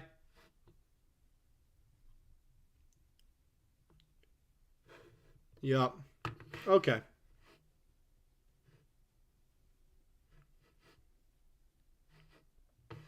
Just some good trades and don't spend too many draft picks unless it's for really high quality players. That's my thing. I think we could use all these draft picks to go get a star. I feel like Phoenix would be interested in that if we really want to try to bring KD back, have him play the 4 for us. They'd be interested in taking all a good amount of draft picks. But my thing is, we're not going to use 5 draft picks next year, so we're going to have to trade them. They're going to be traded at some point. All right? It's not a question of will they be traded. It's when will they be traded. I see why he was selected because we have nobody that can handle the basketball outside of Shane J-Dub. I see that as well, but it's just like this year we don't have anyone to do that. So we get good players, and if there's no room, bad fit for whatever, just trade them away for more assets. We still spend too much. Remember that when we were discussing drafts, it's not written in stone if this guy's going to be good unless it's Wemby or Flag or somebody similar. Yeah, no, I agree with you there.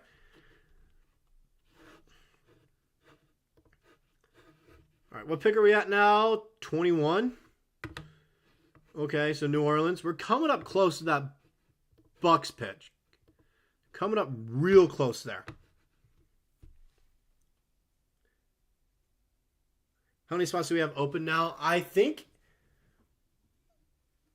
we have 2. I think we have 2 spots open. Yeah, we're getting size in free agency. It's not a matter of, what we will get in free agency. It's a matter of who. All right? We know we're going to get a center, and it's going to be Hartenstein at this point. I feel like that's kind of, almost confirmed. Laurie ain't going anywhere now. No, he's not. We're a small market. We got to be smart about every move we make. We won't be a small market for long, I feel like. After all the news that's happening in OKC, all right?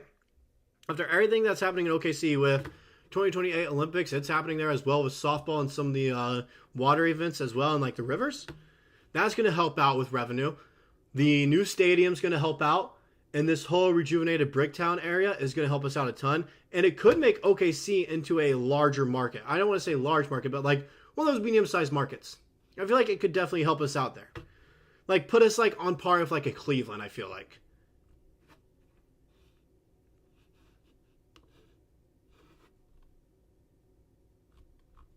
All right. Let's see.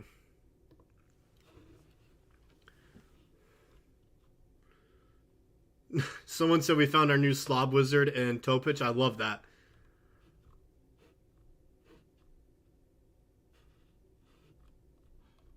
Kenny Atkinson, new head coach for the Cleveland Cavaliers. Just agreeing on a 5-year deal. Like, it's confirmed now.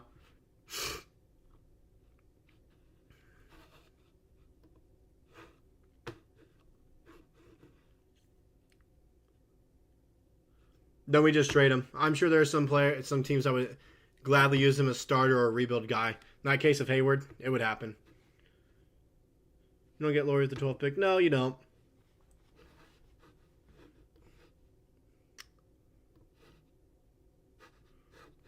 Man.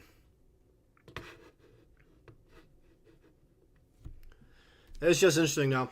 I'm just waiting to see if we're going to trade down and get that Bucks pick.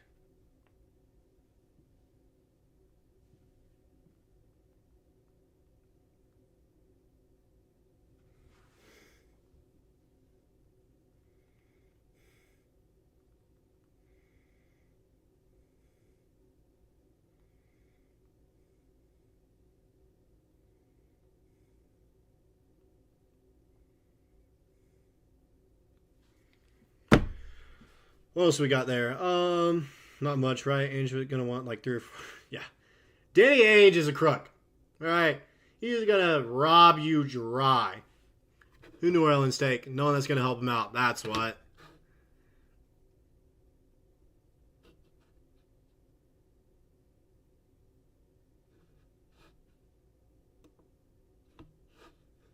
I mean, they got a big, but it's just at this point I don't know what they got.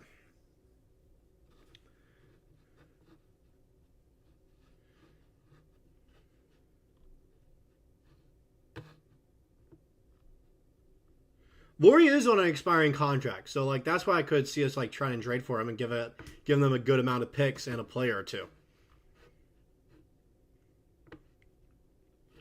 We'll be a better team next year no matter what. I guess Tocha may end up being a great decision eventually. We got to look at the positives, all right? Like I said, if you haven't watched Vinland Saga, it helps you out a ton. It's a great show. Great philosophy in there as well, by the way. With, their whole, loving everyone, staying calm, no enemies, all right? Kind of look at the positives. That's what I'm doing, all right? Stay positive, okay? Look at what will help us out. Do we have another first? No, we do not. But, however, it was reported that we could potentially make a trade to get a late first-round pick and get DaRon Holmes.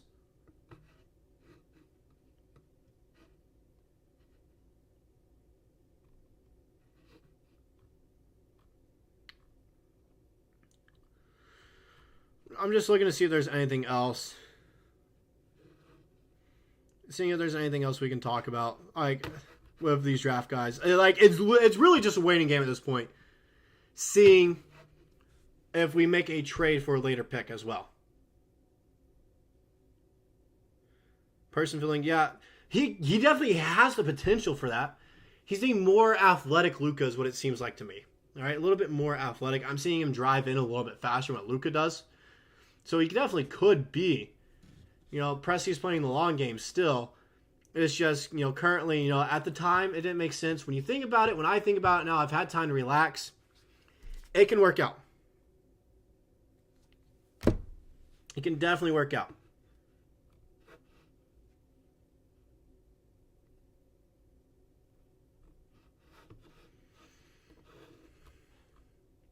Let's see.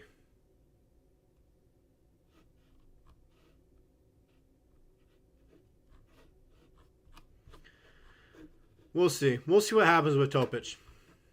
Anyways, while we're waiting, all right, I'm going to show you this nice little collection I got. So, I don't know how many of you guys are from the OKC area, but there is a card store there called MM7 Sports Cards, which stands for Mickey Mantle 7 Sports Cards. If you don't know, Mickey Mantle wore number 7, and he's from Oklahoma.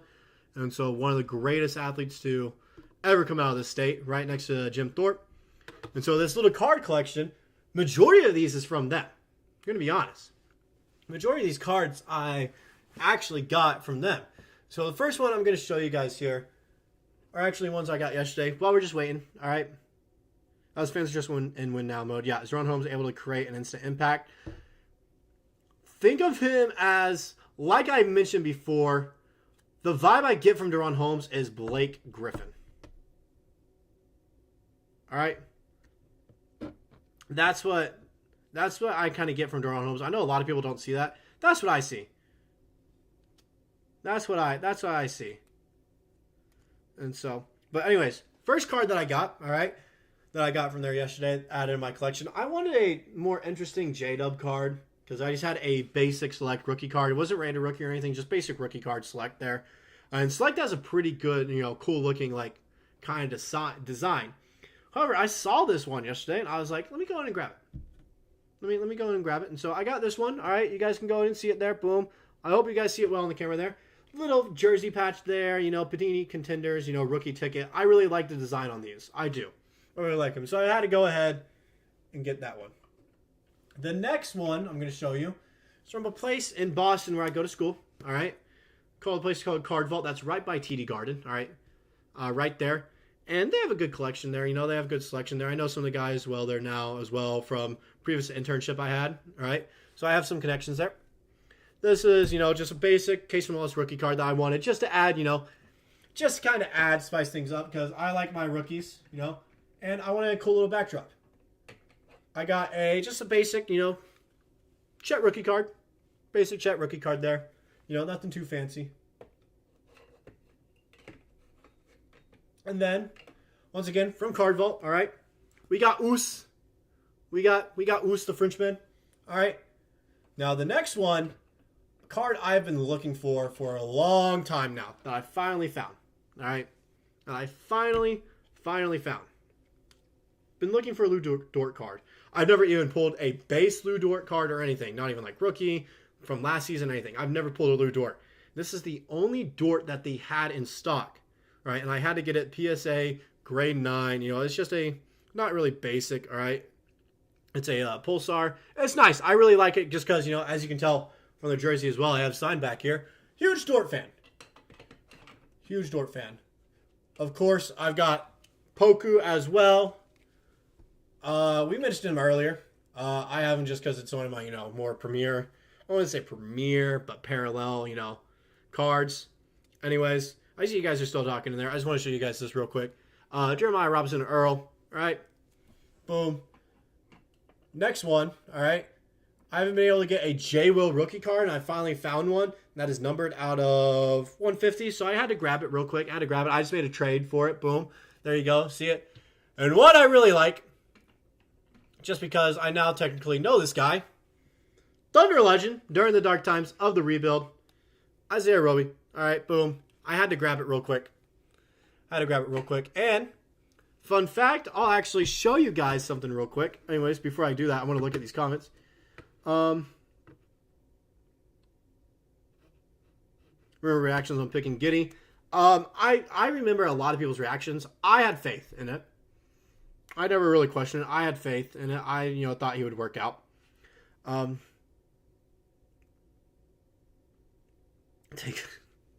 It's a bad habit. I know it's a bad habit. I say all the time. All right. I do not condone that. Please don't do that. That would be dangerous for your sake. All right, I'm trying to help you out here. Even if you think Giddey is not a good player, which I think people will change their minds anyway, then we got Caruso for that. It's not like this. Just reading through it. I think Giddey will hit his ceiling. Chicago got fleeced. A little time will tell. I don't think. Hold on.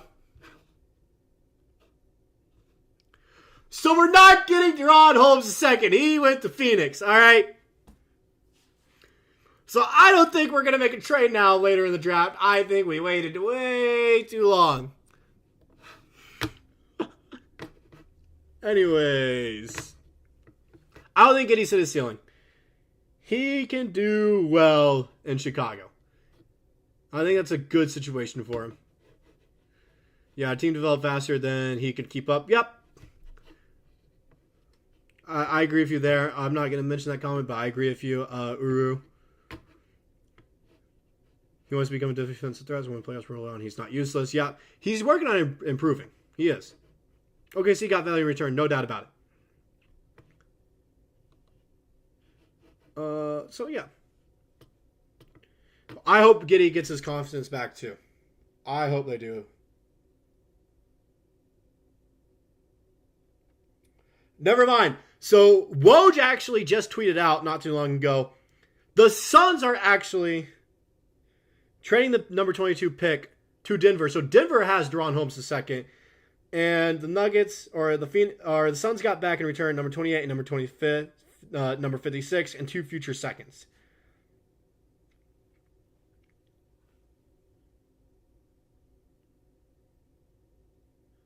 Yep. Anyways, like I was saying with Isaiah Roby there, he's one of my favorite Thunder players. All right.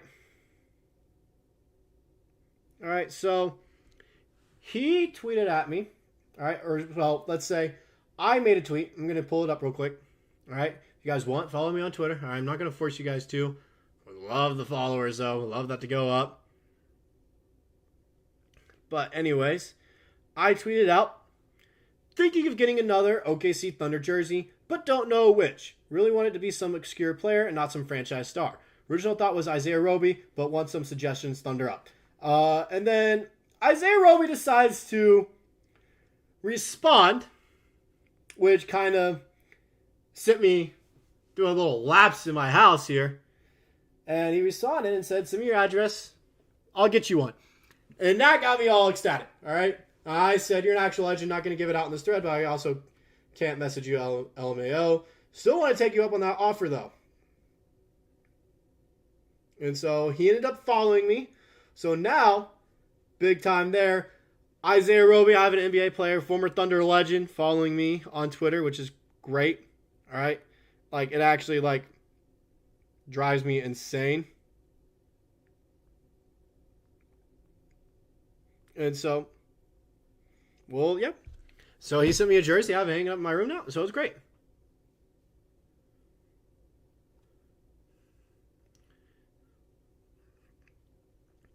If you knew.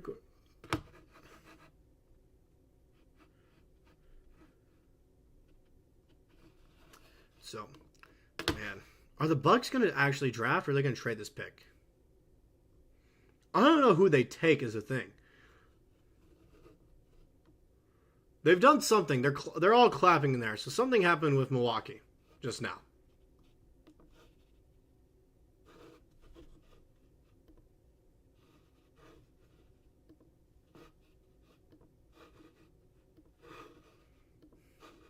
Let's see. Oh my gosh. So new info just came out on Nikola Topic that I don't know how to feel about.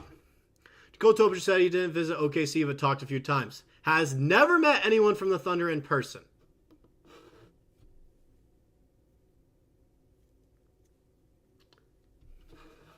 I don't know how to feel about that.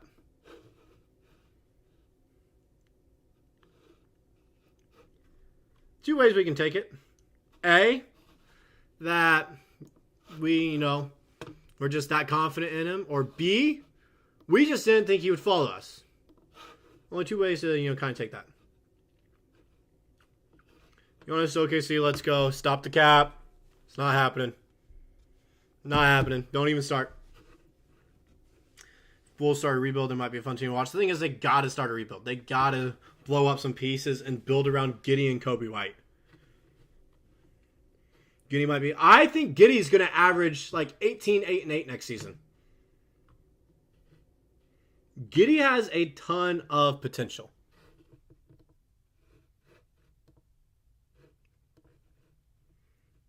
Still waiting on the Bucks to make this pick.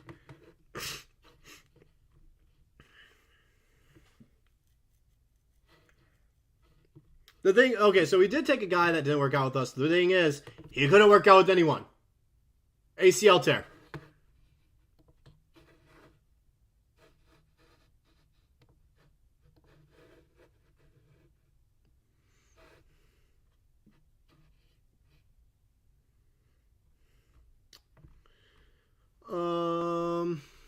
I'm just scrolling through Twitter. I'm trying to find any information I can for you guys.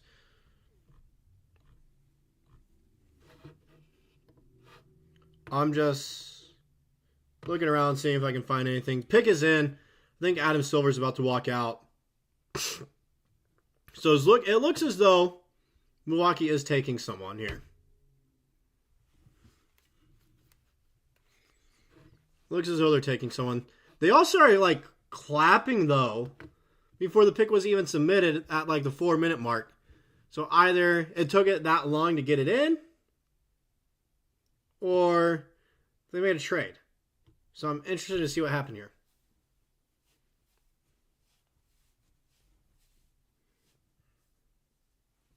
I'm interested in what's happening.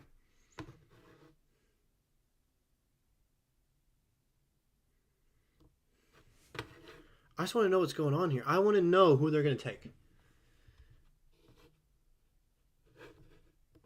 I just don't know.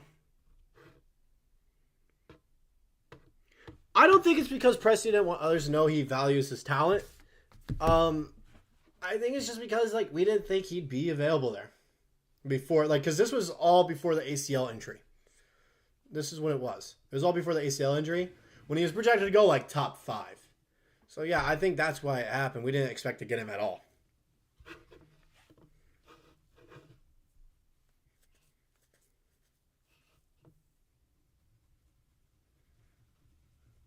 They're saying they're probably selecting here, but Adam Silver's out here. So let's see who the Bucks took.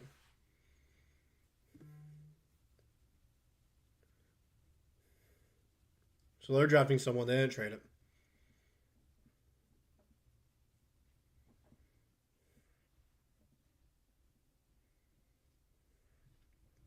They took A.J. Johnson.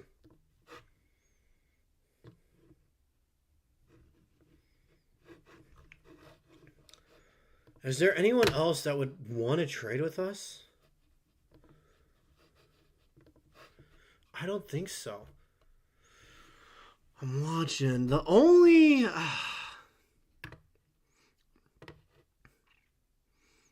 There's only 2 I could see happening. Only 2.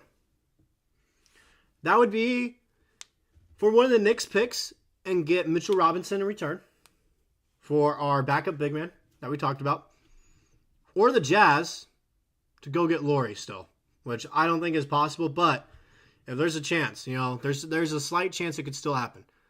But if we trade anyone to be with New York or the Jazz.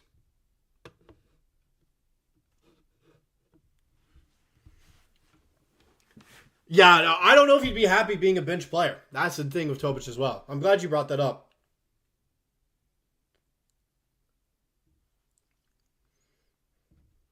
Just waiting now. Draft's almost over. We're just waiting to see if we trade with anyone at this point.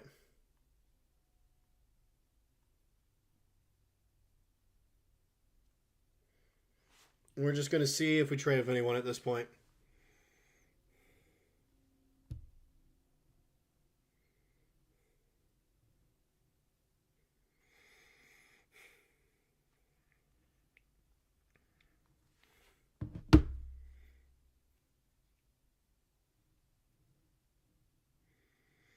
I just don't I don't know who they take. Is another thing. I don't know.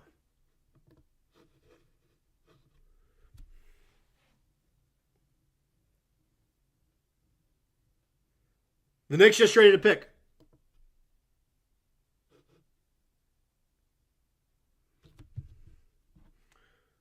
The 24th pick was just traded. They're not telling us where, though.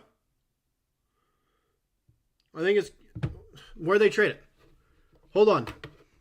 Knicks just traded their pick. What's going on? What's going on? What's going on? Knicks just traded their pick. What are they doing? They traded it to the Wizards. That's all. No info about it. Who would they trade? What would they acquire? So the Knicks traded. Okay. Would they also trade the 25th possibly? Sorry, I just got a little excited there because I saw that they were trading the pick and we were just talking about that, and so I was thinking, okay, wait a second.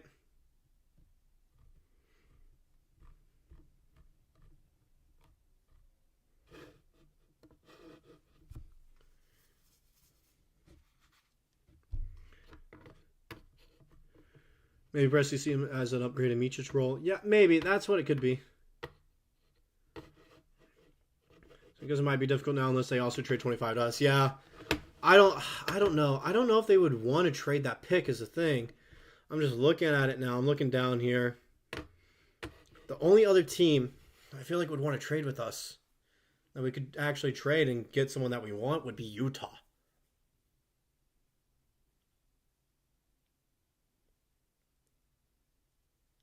So it's definitely interesting. I don't know. This is a weird one.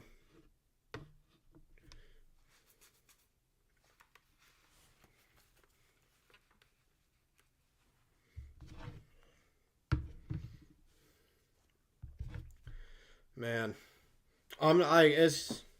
this draft has been interesting. I will say that.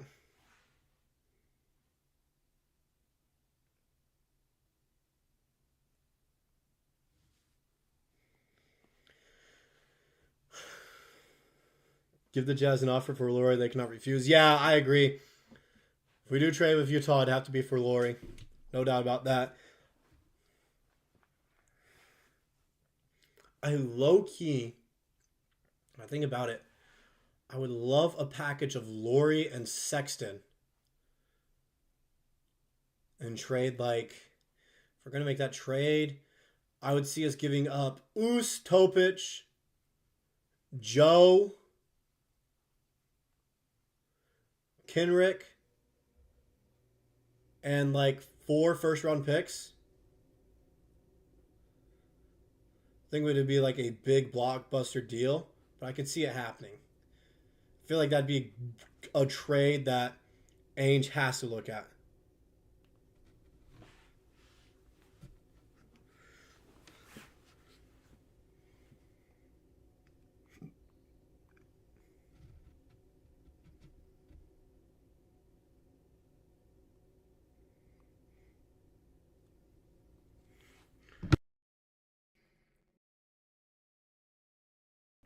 Yeah, they can do whatever they want. That seems to be a problem. Yeah, that's the problem. They know we're trying to go for a title. They know Laurie would give us one.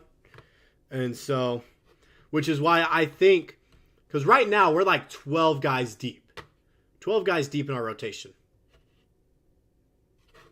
And so I think we can afford to give out some of our guys that are deep in our rotation, like Joe, you know, like those guys. And so I feel like we can afford that. Trade Ooze, Joe, Kenrick, and who else did I say? Topic as well. Give him that rookie. Have him sit out that first year. Trade 4 first-round picks, 2 seconds, and then get Laurie and Sexton in return.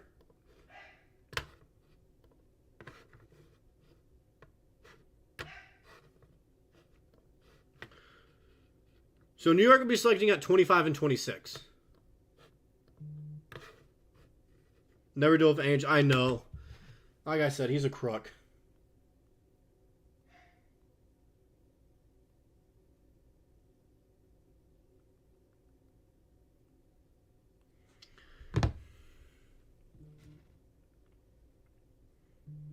Yeah. Yes, Laurie's the star attraction there. Sexton's a good, solid role player, which is what he'd be for us. He'd be a backup point guard. Or a backup shooting guard, one of the two. Same idea, but 6 first-round picks. Yeah. I'm glad we're on the same page there. I think we could do less, though, to get Portis, and I feel like it could have the same effect for us. He'd be a starter for us. Not like the same effect. Who's Washington taking?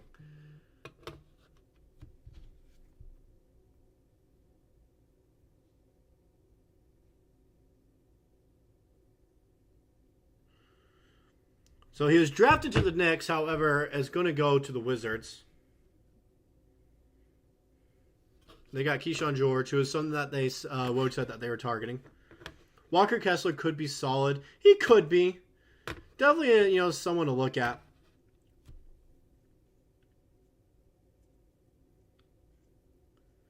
See what we do in free agency. I don't think we messed up the draft pick. It was confusing at the time because you had some pretty decent named guys still on the board there. But in the grand scheme of things, it's not like a horrible pick. I'm not sure they want to say goodbye to him either. He might be a part of their long-term success.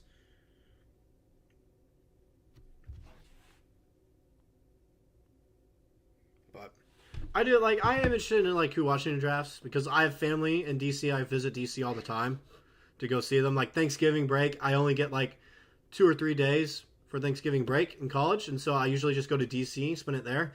And so I'm always interested in seeing what the Wizards do because of that. And so they got a decent guy in Keyshawn George. They just got to put a full reset button now.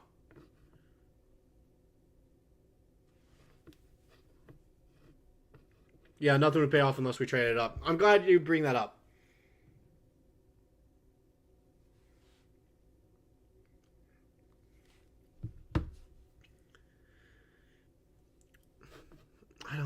I don't know if we trade for anyone. The only one I could see would be Utah. I don't know if anything else would happen here. While we're here, I am going to tell you guys. All right, if you guys want to, go join the Discord channel. It's in our Thunder Digest bio here. It's the best way to stay up to date. To talk with all our fans. I say fans, family here. Thunder Digest family, Thunder family here. Meet more people there, talk a little bit. You can talk with other fans of other teams like Raptors, Mavericks, Celtics, a few of those guys there. Talk with them. Just talk with general NBA fans in our Court Side Digest channel. And so it's definitely a good way. I like to be active on there. Good way to, message me, send video ideas. There'll be instant video post in there as well. So if you guys are interested, join the Discord channel. Be a little bit active in there. We got to show up the Mavericks fans in there because they like to be really loud. So mean the world to me if you guys can go join that Discord channel. Just send messages, chat with one another. Want to get a nice little community going on here with us. I think the only team that can take a chance on Topic is OKC. I think he's a low risk but high reward. He is. There's ways you could go about that, Definitely interesting. We made a lot of bad picks like every team, but we've also made some great ones. We've made some fantastic picks. Maybe we're good picks and back. We have. I don't think we missed in top 12. I don't think we've ever missed in the lottery is the thing. Campaign would be the only one that you can mention, even though I don't think it was like a complete miss.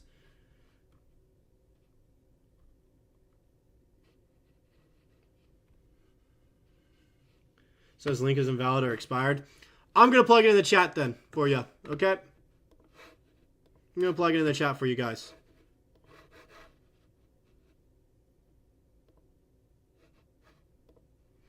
Let me just grab it real quick. Boop, boom, boom, boom. Got it. Got it. And here we go.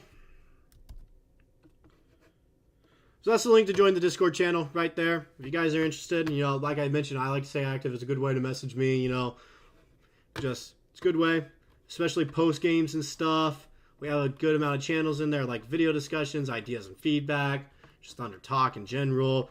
Then, of course, we have a decent meme community. All right, if you guys haven't seen them already, OKC Thunder memes on Instagram and Twitter. He's one of my favorite accounts to follow right now, along with Cason Wallace Enjoyers, formerly known as Josh Giddey Enjoyer. And so, guys that I'm definitely interested in, so definitely good to check that out.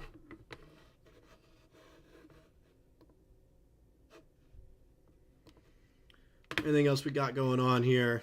So about six more picks left here. 6 more picks. We'll see if we make a trade from New York here with the 25th overall pick. I doubt it. I bet the only team we'd be able to trade with now that could actually benefit us would be Utah. So it'd be definitely interesting to see if something happens there. I didn't realize they had the 29th. I thought it was the Mavericks. Must have been a little trade that happened somewhere.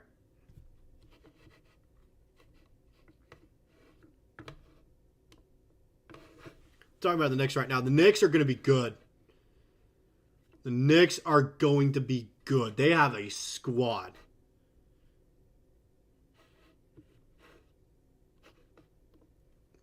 Right now, it's showing that they aren't going to have any cap space, so they can't re-sign Isaiah Hartenstein. So that's good news for us.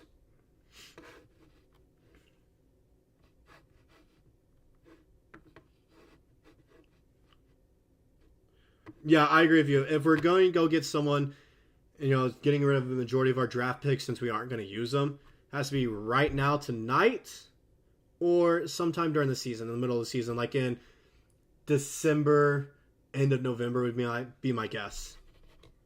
That way, we get that big name. They have time to adjust our team, get a good little chemistry going on.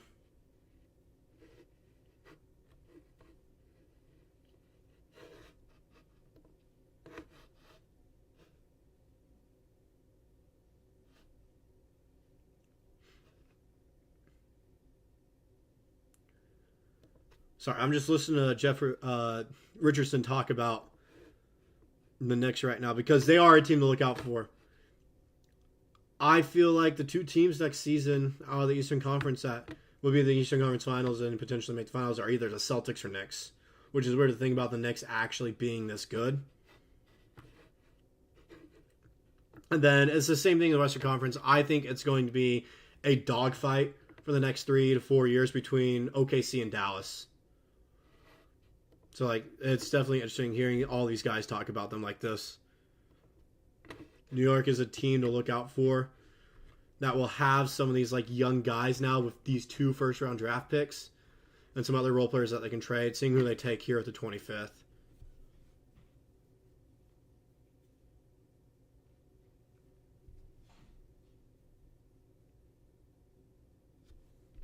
Who? Who is that?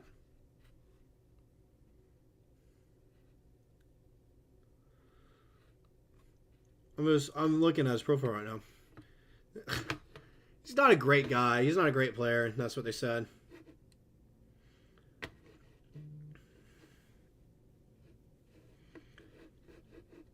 So when you're saying he's another Giddey, I agree to an extent. He's more athletic. He can drive better. He's quicker. All right. He's a little bit faster. So, yes, he does what Giddey does, but I feel like he's more athletic, which can benefit us. Knicks are clear favorites out of the East next season. I don't think they're the clear favorites. I don't think they're the clear favorites. They'll definitely be up there. They'll be right behind the Celtics. All right. Celtics are the clear favorites because they didn't lose anyone. They didn't. Just being honest, like they're gonna have the same team that they did last season. And we'll see if they can stay healthy. That's the biggest question with the Celtics. So I don't think the Knicks are gonna be the team to beat. It will be the Celtics still, but you can't sleep on the Knicks next season. You can't. Reason it didn't work out was because Giddey couldn't hit a three-pointer. Yeah, he couldn't hit a three-pointer. He wasn't as athletic as I thought.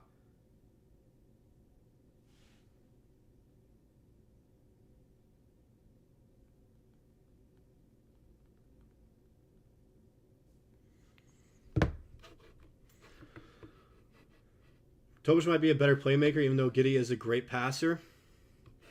Yeah. I feel like Tobic makes the more flashy passes, whereas Giddey knows where the open man is at all times. Our whole team fell off shooting-wise when it mattered versus Dallas. Yes, and then their team just went crazy. PJ Washington shooting 41% from behind the arc, whereas all the other teams, he shot 34% or less. That's what killed us. We realized their role players can't really shoot the three ball, and so we were letting them take shots, but then all of a sudden, even when we saw they were making them open, we're like, okay, let us put a hand in their face, and they're still making them. I think it's just a matter of, ball got hot for them at the right time, whereas for us, ball went cold at the wrong time. It's just one of those things where, it just didn't fall our way. Everyone but Shai choked a little against Dallas. I think so. But some of that is because, you just mentioned down there, is because, that was everyone's first playoff game besides Shai and Dort. And Dort, we know, isn't an offensive guy. He's there for defense, and he was doing what he needed to do. Holding Luka to 24 a game, we should win games like that. We should win that series. It's just a lot of our guys, the pressure was a little bit too much, getting used to that first playoff run ever. Gonna be stronger next year? Yeah. Dallas took pain advantage when they subbed out Chet. That's why it is big for us to get I don't want to say traditional big man, but just someone that has size to compete down low, which is why I think Isaiah Hartenstein would be great for us.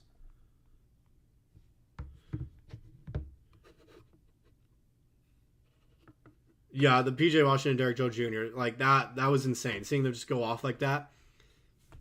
Hey, hats off, though. Props, they got hot at the right time, whereas we read the scouting report. We did what everyone else was doing against them, but somehow we lost.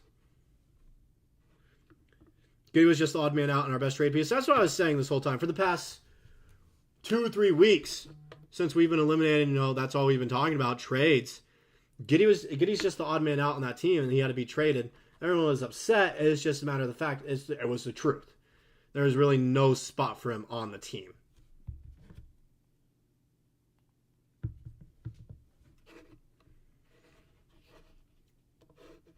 Any new information on Twitter? Let me check it out. We got number 26. Knicks traded number 26 to the Thunder. Woj just tweeted out.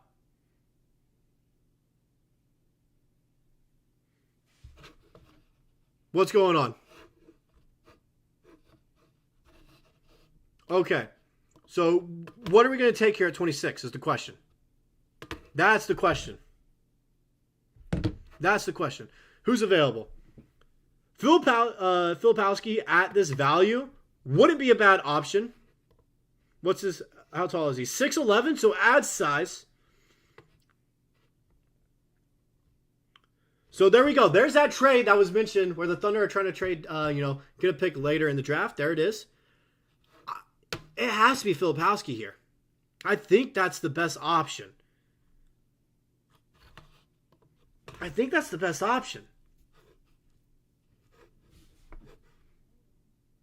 So we just traded for it. I don't know what the details are. I don't know if we got players involved or if it's just, or if we just got more draft picks out of it. I hope we got a player out of it. It'd be nice.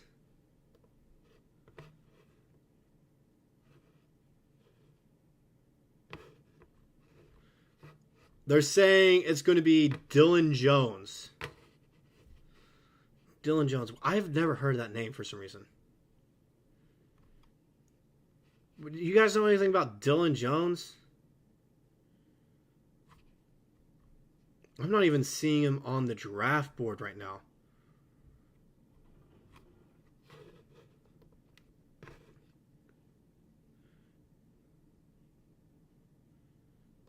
Dylan Jones. Dylan Jones. I can't even see him on my draft board, guys. I haven't heard of this guy. I'm going to be honest. They're saying it's going to be Dylan Jones.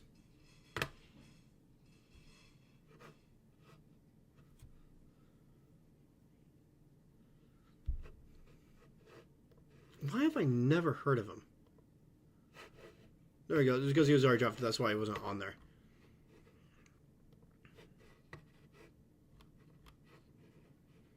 So, all right. So he's a 6'11" wingspan. I want to know the details about the trade as well. All right. Looking at his draft pool. Bro. He is a big dude as well. 6'4", 237, 6'11" wingspan. Physical slasher. Woj is talking. Or not Woj.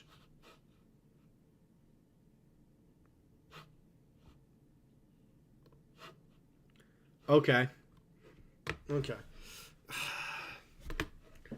I don't know if they thought that was best available. I don't really like it. Guys.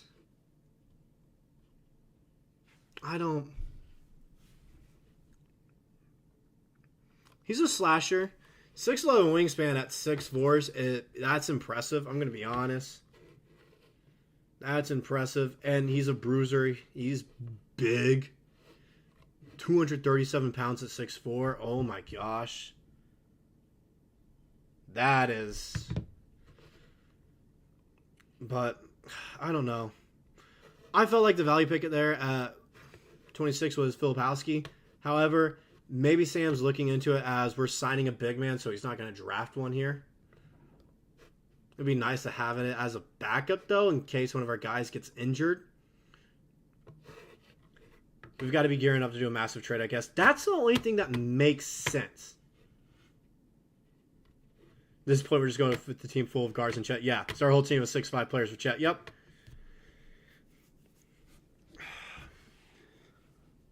All right. I don't know how to feel about it. Just because I didn't do much research on him, just because like he was projected to go in the second round, not even go first round. So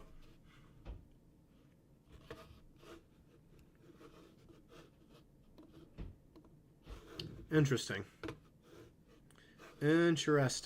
We'll see. Let's see what Twitter's thinking about. Apparently a lot of people like Dylan Jones. So what happened? So we sent 5 second-round picks to the Knicks for that 26 pick.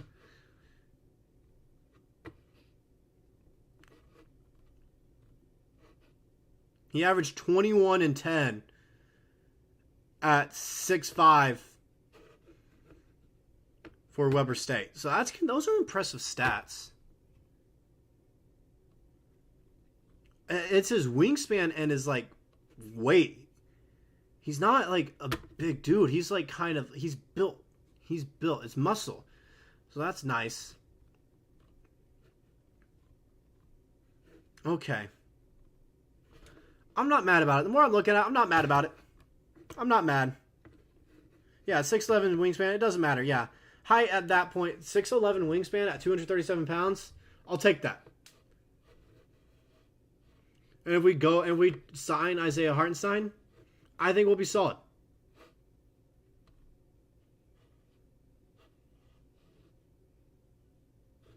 Yeah, like, from what I'm hearing and seeing, it's good things. It's just I didn't really scout him because he wasn't on my board at all for us.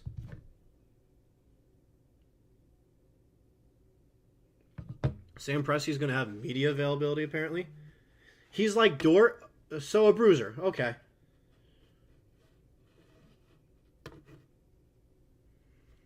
got to be a massive trade, right? What for? I really want us to go get Portis. That's something that like is standing out to me a lot right now. Or maybe even Utah. Maybe Utah is looking for a bunch of like young players for their squad, and maybe we're going to trade those two guys. Go get Laurie and Sexton.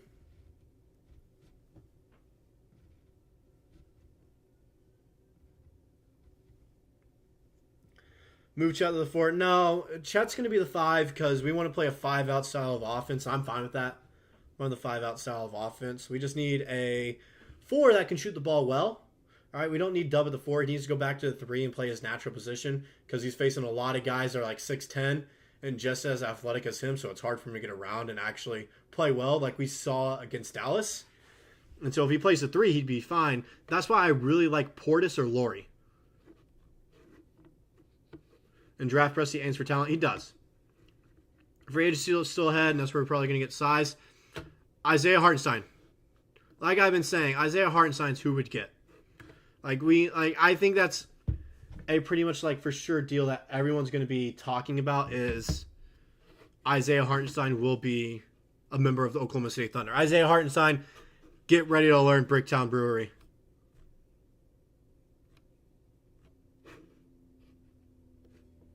Get ready to learn Bricktown Brewery. Getting Laurie is going to be crazy, yeah. 5 second rounders, yeah, like, are we going to use second round picks? No. I think we had 4 next year anyways. Minnesota, who are you taking?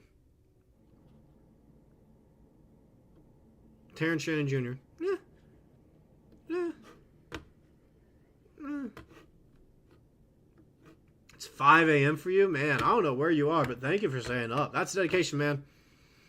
That's dedication. We're not going to be here on, here for too long.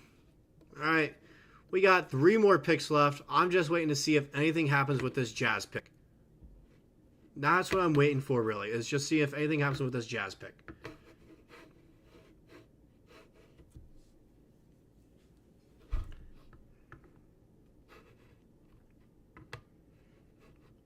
Hey, get to bed. You got 3 hours where you got to go to work. So go to bed, man. Get some form of sleep. All right. We're not going to do a live stream tomorrow for the second round just because realistically, I don't know why we do that. We don't have a pick in the second round. I don't see us trading for a second round pick or anything. I don't expect anything to happen. And if something does happen, I'm just going to make a video on it. So I wouldn't, be worried too much about anything right here.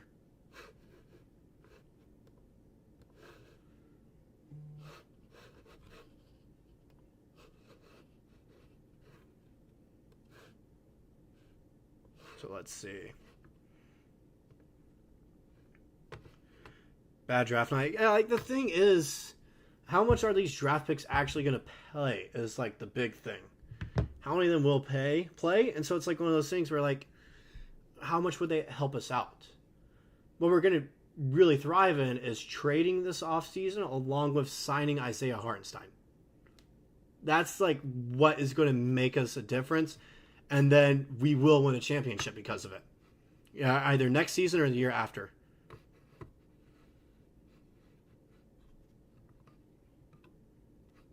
Yeah, we made number 1 seed for a reason, got Caruso. We're already better than we were last year because A, we have experience in the playoffs now.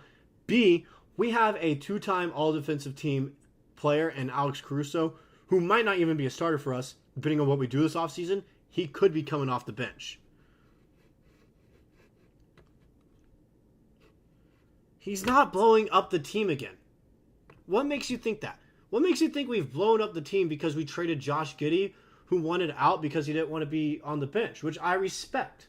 How's that blowing up the team? If he was blowing up the team, we would have made some more trades by now. Denver's already picking.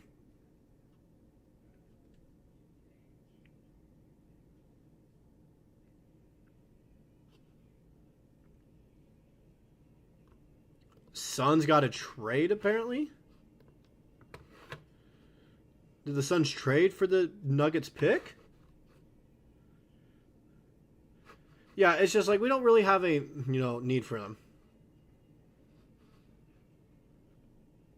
Shai is Shai and Dort is Dort. We are solid. Yeah, Chet and Dub are only going to get better. It's just a matter of figuring out who will be our 4, which realistically, I feel like the best option for us value-wise and what is realistic would be Bobby Portis, which I think would be great for us at the 4. And then we can sign Isaiah Hartenstein to be our backup big man, and that rounds out free agency.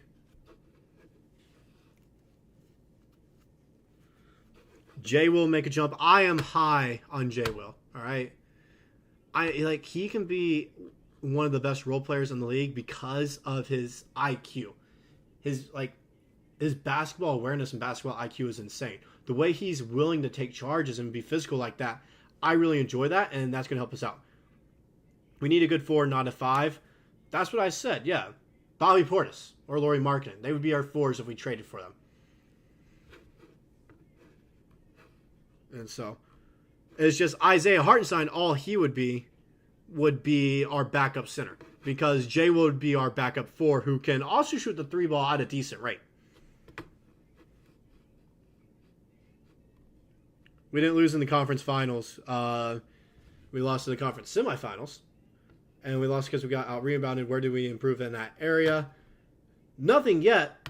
But I don't know what you expected a rookie to do. And if you are expecting the rookie to do something, look at the guy we just drafted who has a 6'11 wingspan and is 237 pounds, who averaged 10 rebounds in college, which is a very physical league, all right? Very physical. Like, college ball is very physical. Averaging 10 rebounds at that size, that wingspan and weight, I'm sure that can translate to 4 or 5 in the NBA as a guard.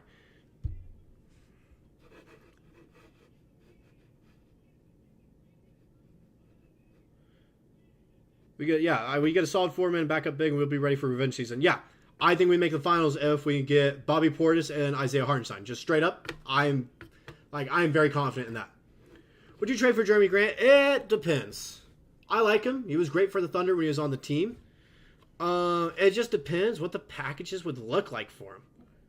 That's the thing. Yeah, what you said there, we aren't going to improve our rebounding through the draft anyways. It's free agency and trades this offseason. That's going to be the main factor. Like I said earlier, yeah, what we're really going to improve in is, free agency and, trading. That's where we will improve our rebounding and size.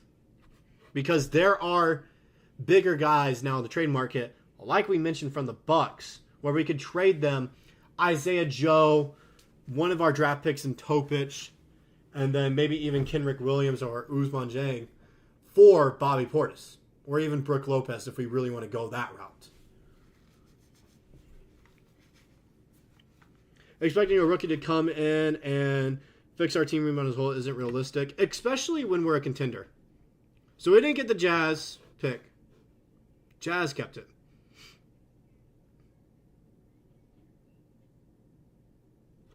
They took Collier. I like that for them. I do. I like that for Utah. That's a good pick for them. That's a good pick for Utah right there. All right. We just got one more pick, so we're going to stay here, probably stay like 5-10 minutes after the draft, kind of break down what the game plan for the Thunder is going on. I'm going to wait for the Celtics pick as well, because you never know. Maybe we do something there. I doubt it.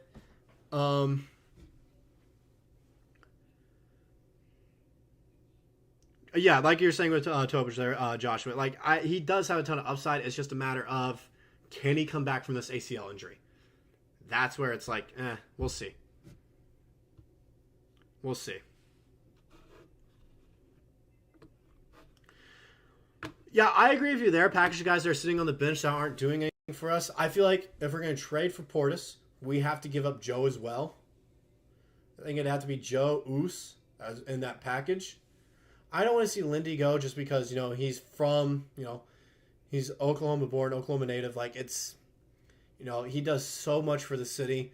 And he does reach a wide market here in Oklahoma. A lot of people don't realize that, but he does reach a large target, just of fans and everything, and what he does for the community. It would be, a loss in those regards I don't really want to see. But unfortunately, it might be something that we have to do. I don't think it will change anything. I don't know. I'd be surprised. I wouldn't be surprised if we do. A lot of like people would be interested in him seeing what he does in the G League, all right, and his time in the NBA. When he does get solid minutes, he does well. He does well.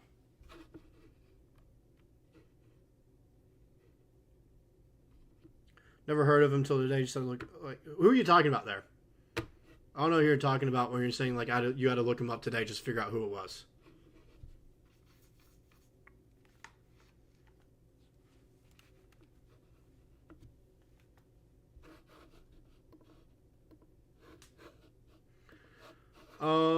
So yeah, they're just waiting now. I think Presti's just taking the best available talent there. I don't think it's like horrible picks. It's just like we've mentioned before, this draft is very weak. And in the heat of the moment, I was upset as well because I really wanted De Silva.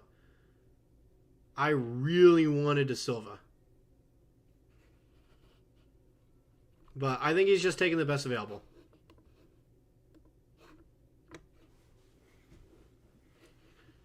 All right, so we're still waiting on the Celtics pick here. See who they take. Do they take a big man to Filipowski? Yeah, he won Finals MVP for OKC Blue. And I'm still high on Jang as well, yeah. I'm still high on him as well. I think it's going to have to be one of those things where if we want to get better and actually win a championship, where he's going to have to be traded for an established veteran that has championship experience that can make an instant impact as a starter for our team, like we've mentioned with Portis and Lauri Markkanen. Dobic over Connect is brainless. I don't think it's brainless. I'm not high on Connect is one of the things, all right?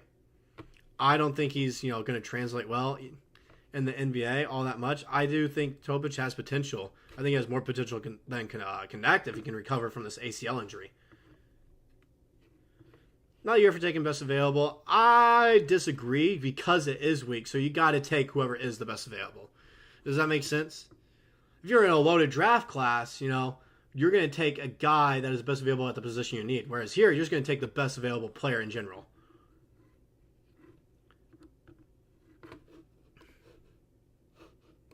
Still waiting on the Celtics. Oh, pick isn't apparently. We could have traded that 12th pick for Denny. I saw the package, what Washington did to give up Denny. How did we not target him and go after him? How? We should be a team everyone's looking to trade for because of what all we can offer. For rebuilding teams that are looking to get rid of their star player, that will limit the rebuild.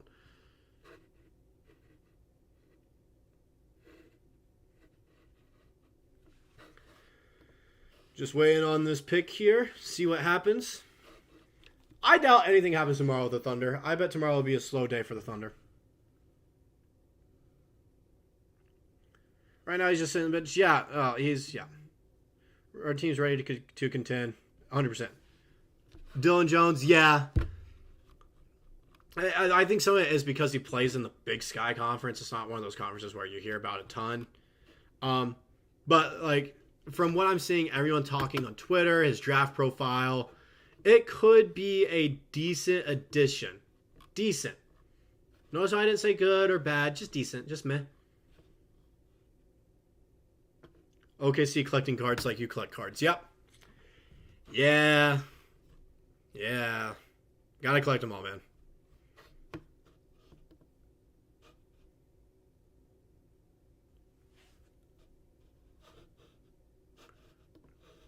All right, who are they going to take here? Who's Boston going to take here? Need another presser ASAP? I think he's having one tonight for some reason.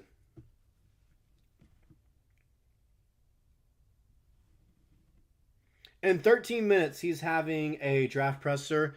And tomorrow in the morning, we'll make a video breaking it down for sure. Because I'm tired. I know a lot of you guys are gone. I'm not going to sit through here on this live stream going through it. I'm going to watch it, break it down tonight, and then make a video on it tomorrow for you guys. So we'll break down that presser. For trading Jonathan Isaac of Mobley. I would like Mobley. I don't think he'll be traded, though. I don't think Mobley will be traded. All right. Boston, who you taking?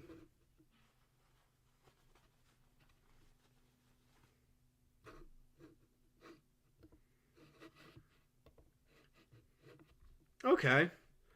Not bad. That's not bad for Boston. That's not bad. Not horrible for him. Who do I think our second center is going to be? It's going to be Isaiah Hartenstein. There's no doubt about that. There's no doubt it's Isaiah Hartenstein. I mean, when you look at what all the Knicks have done, trading, re-signing OG Anunoby now to that max deal to $42.5 million per year. Now they don't have any cap space available after tonight in the draft. It's one of those things where now, unfortunately, they will have to let Isaiah Hartenstein go. And for the good news, the Thunder are the favorites right now, and we can offer him the most and the best, way to win a ring. He's not going to go to some rebuilding team now that will offer him the same amount where he won't have success. He'll go to a team where he can be a bench player that he's usually been his entire career, and it'll be good for us. I think it can win us a championship. I think it can. Jonathan Isaac is all right. I just think there are better options for us. Like I said, Bobby Portis. That'd be a great addition for us on the team. I think that's someone no one really kind of considers. All right? I think it would be a great addition. I think it's that missing piece along with Isaiah Hartenstein. Add those two guys. I don't see a world where we don't make the finals. All right? I think every possibility we make the finals. It's just a matter of,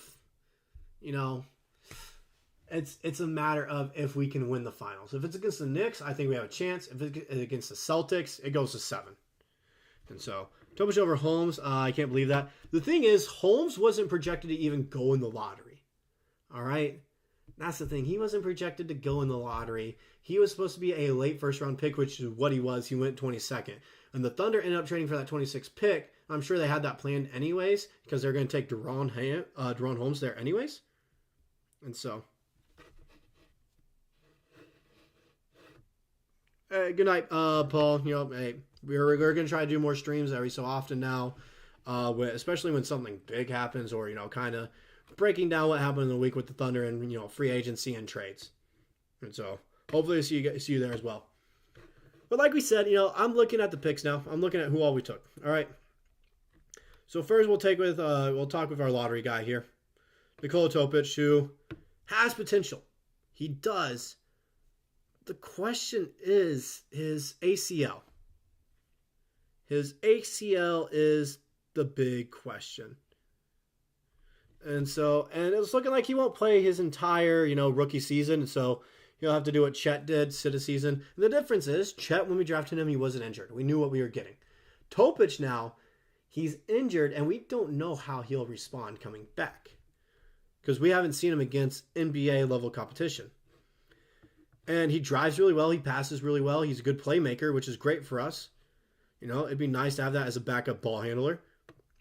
And I saw a lot of people talking in here in the chat saying he can be a great addition to the team where he has, potential to be a guy like Luka, just a little bit more athletic.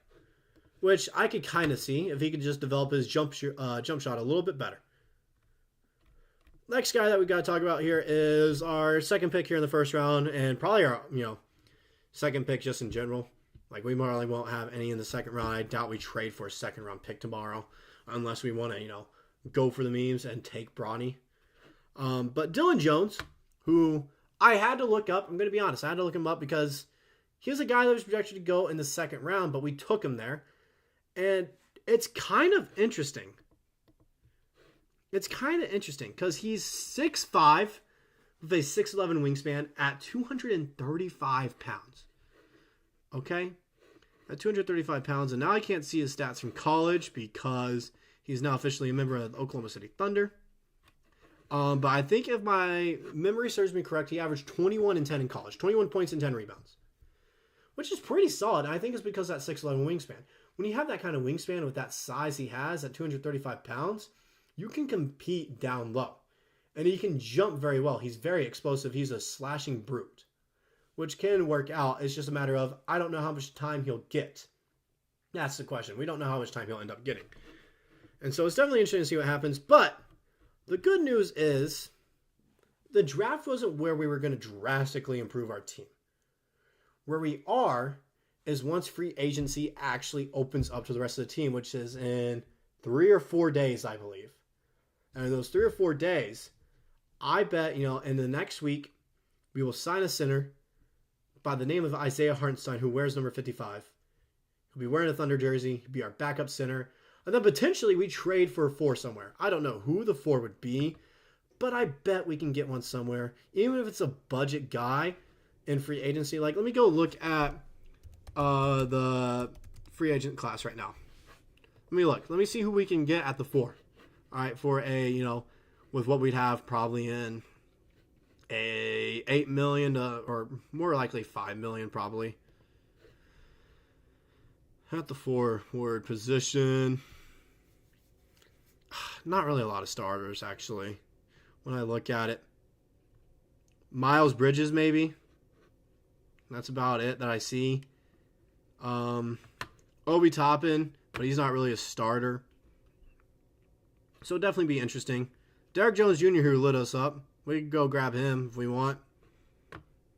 So there's definitely options and stuff we can do. It's just a matter of seeing, once free agency actually opens up, how much of a bag Isaiah Hartenstein gets from us. But anyways, that's all I got for this live stream. Thank you guys for, a lot of you guys stayed the entire time. I saw, like BMF, you stayed the entire time. Who else are some guys that were staying the entire time? I know there's a few. I'm just going back getting names. Uru, you stayed a good amount. I know you're gone now, but you stayed a good amount. Who else do we got here? Paul, you were here for a while as well. Jeffrey. Thank you guys for staying here. A lot of you guys staying like the whole time. That's great. You guys are the best community out there. Thunder family, you guys aren't fans here. You're family, all right?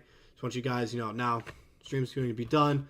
Everyone, I know it's late. Good night's rest. I'll see you guys in a video tomorrow, breaking down this press conference that's actually probably about to start. I'm going to watch it and then, make a video on that tomorrow. And then, big news, I'm going to try to get an actual, professional trainer that I have connections with to see if he can break down what he sees in the style of game from the 2 draft picks that we got in a video probably on Friday, if I'm being honest. So that video will be coming out soon, but the main thing coming out will be this Sam Presti press conference breaking down who he drafted and why. Hopefully he gives us some more insight on that. But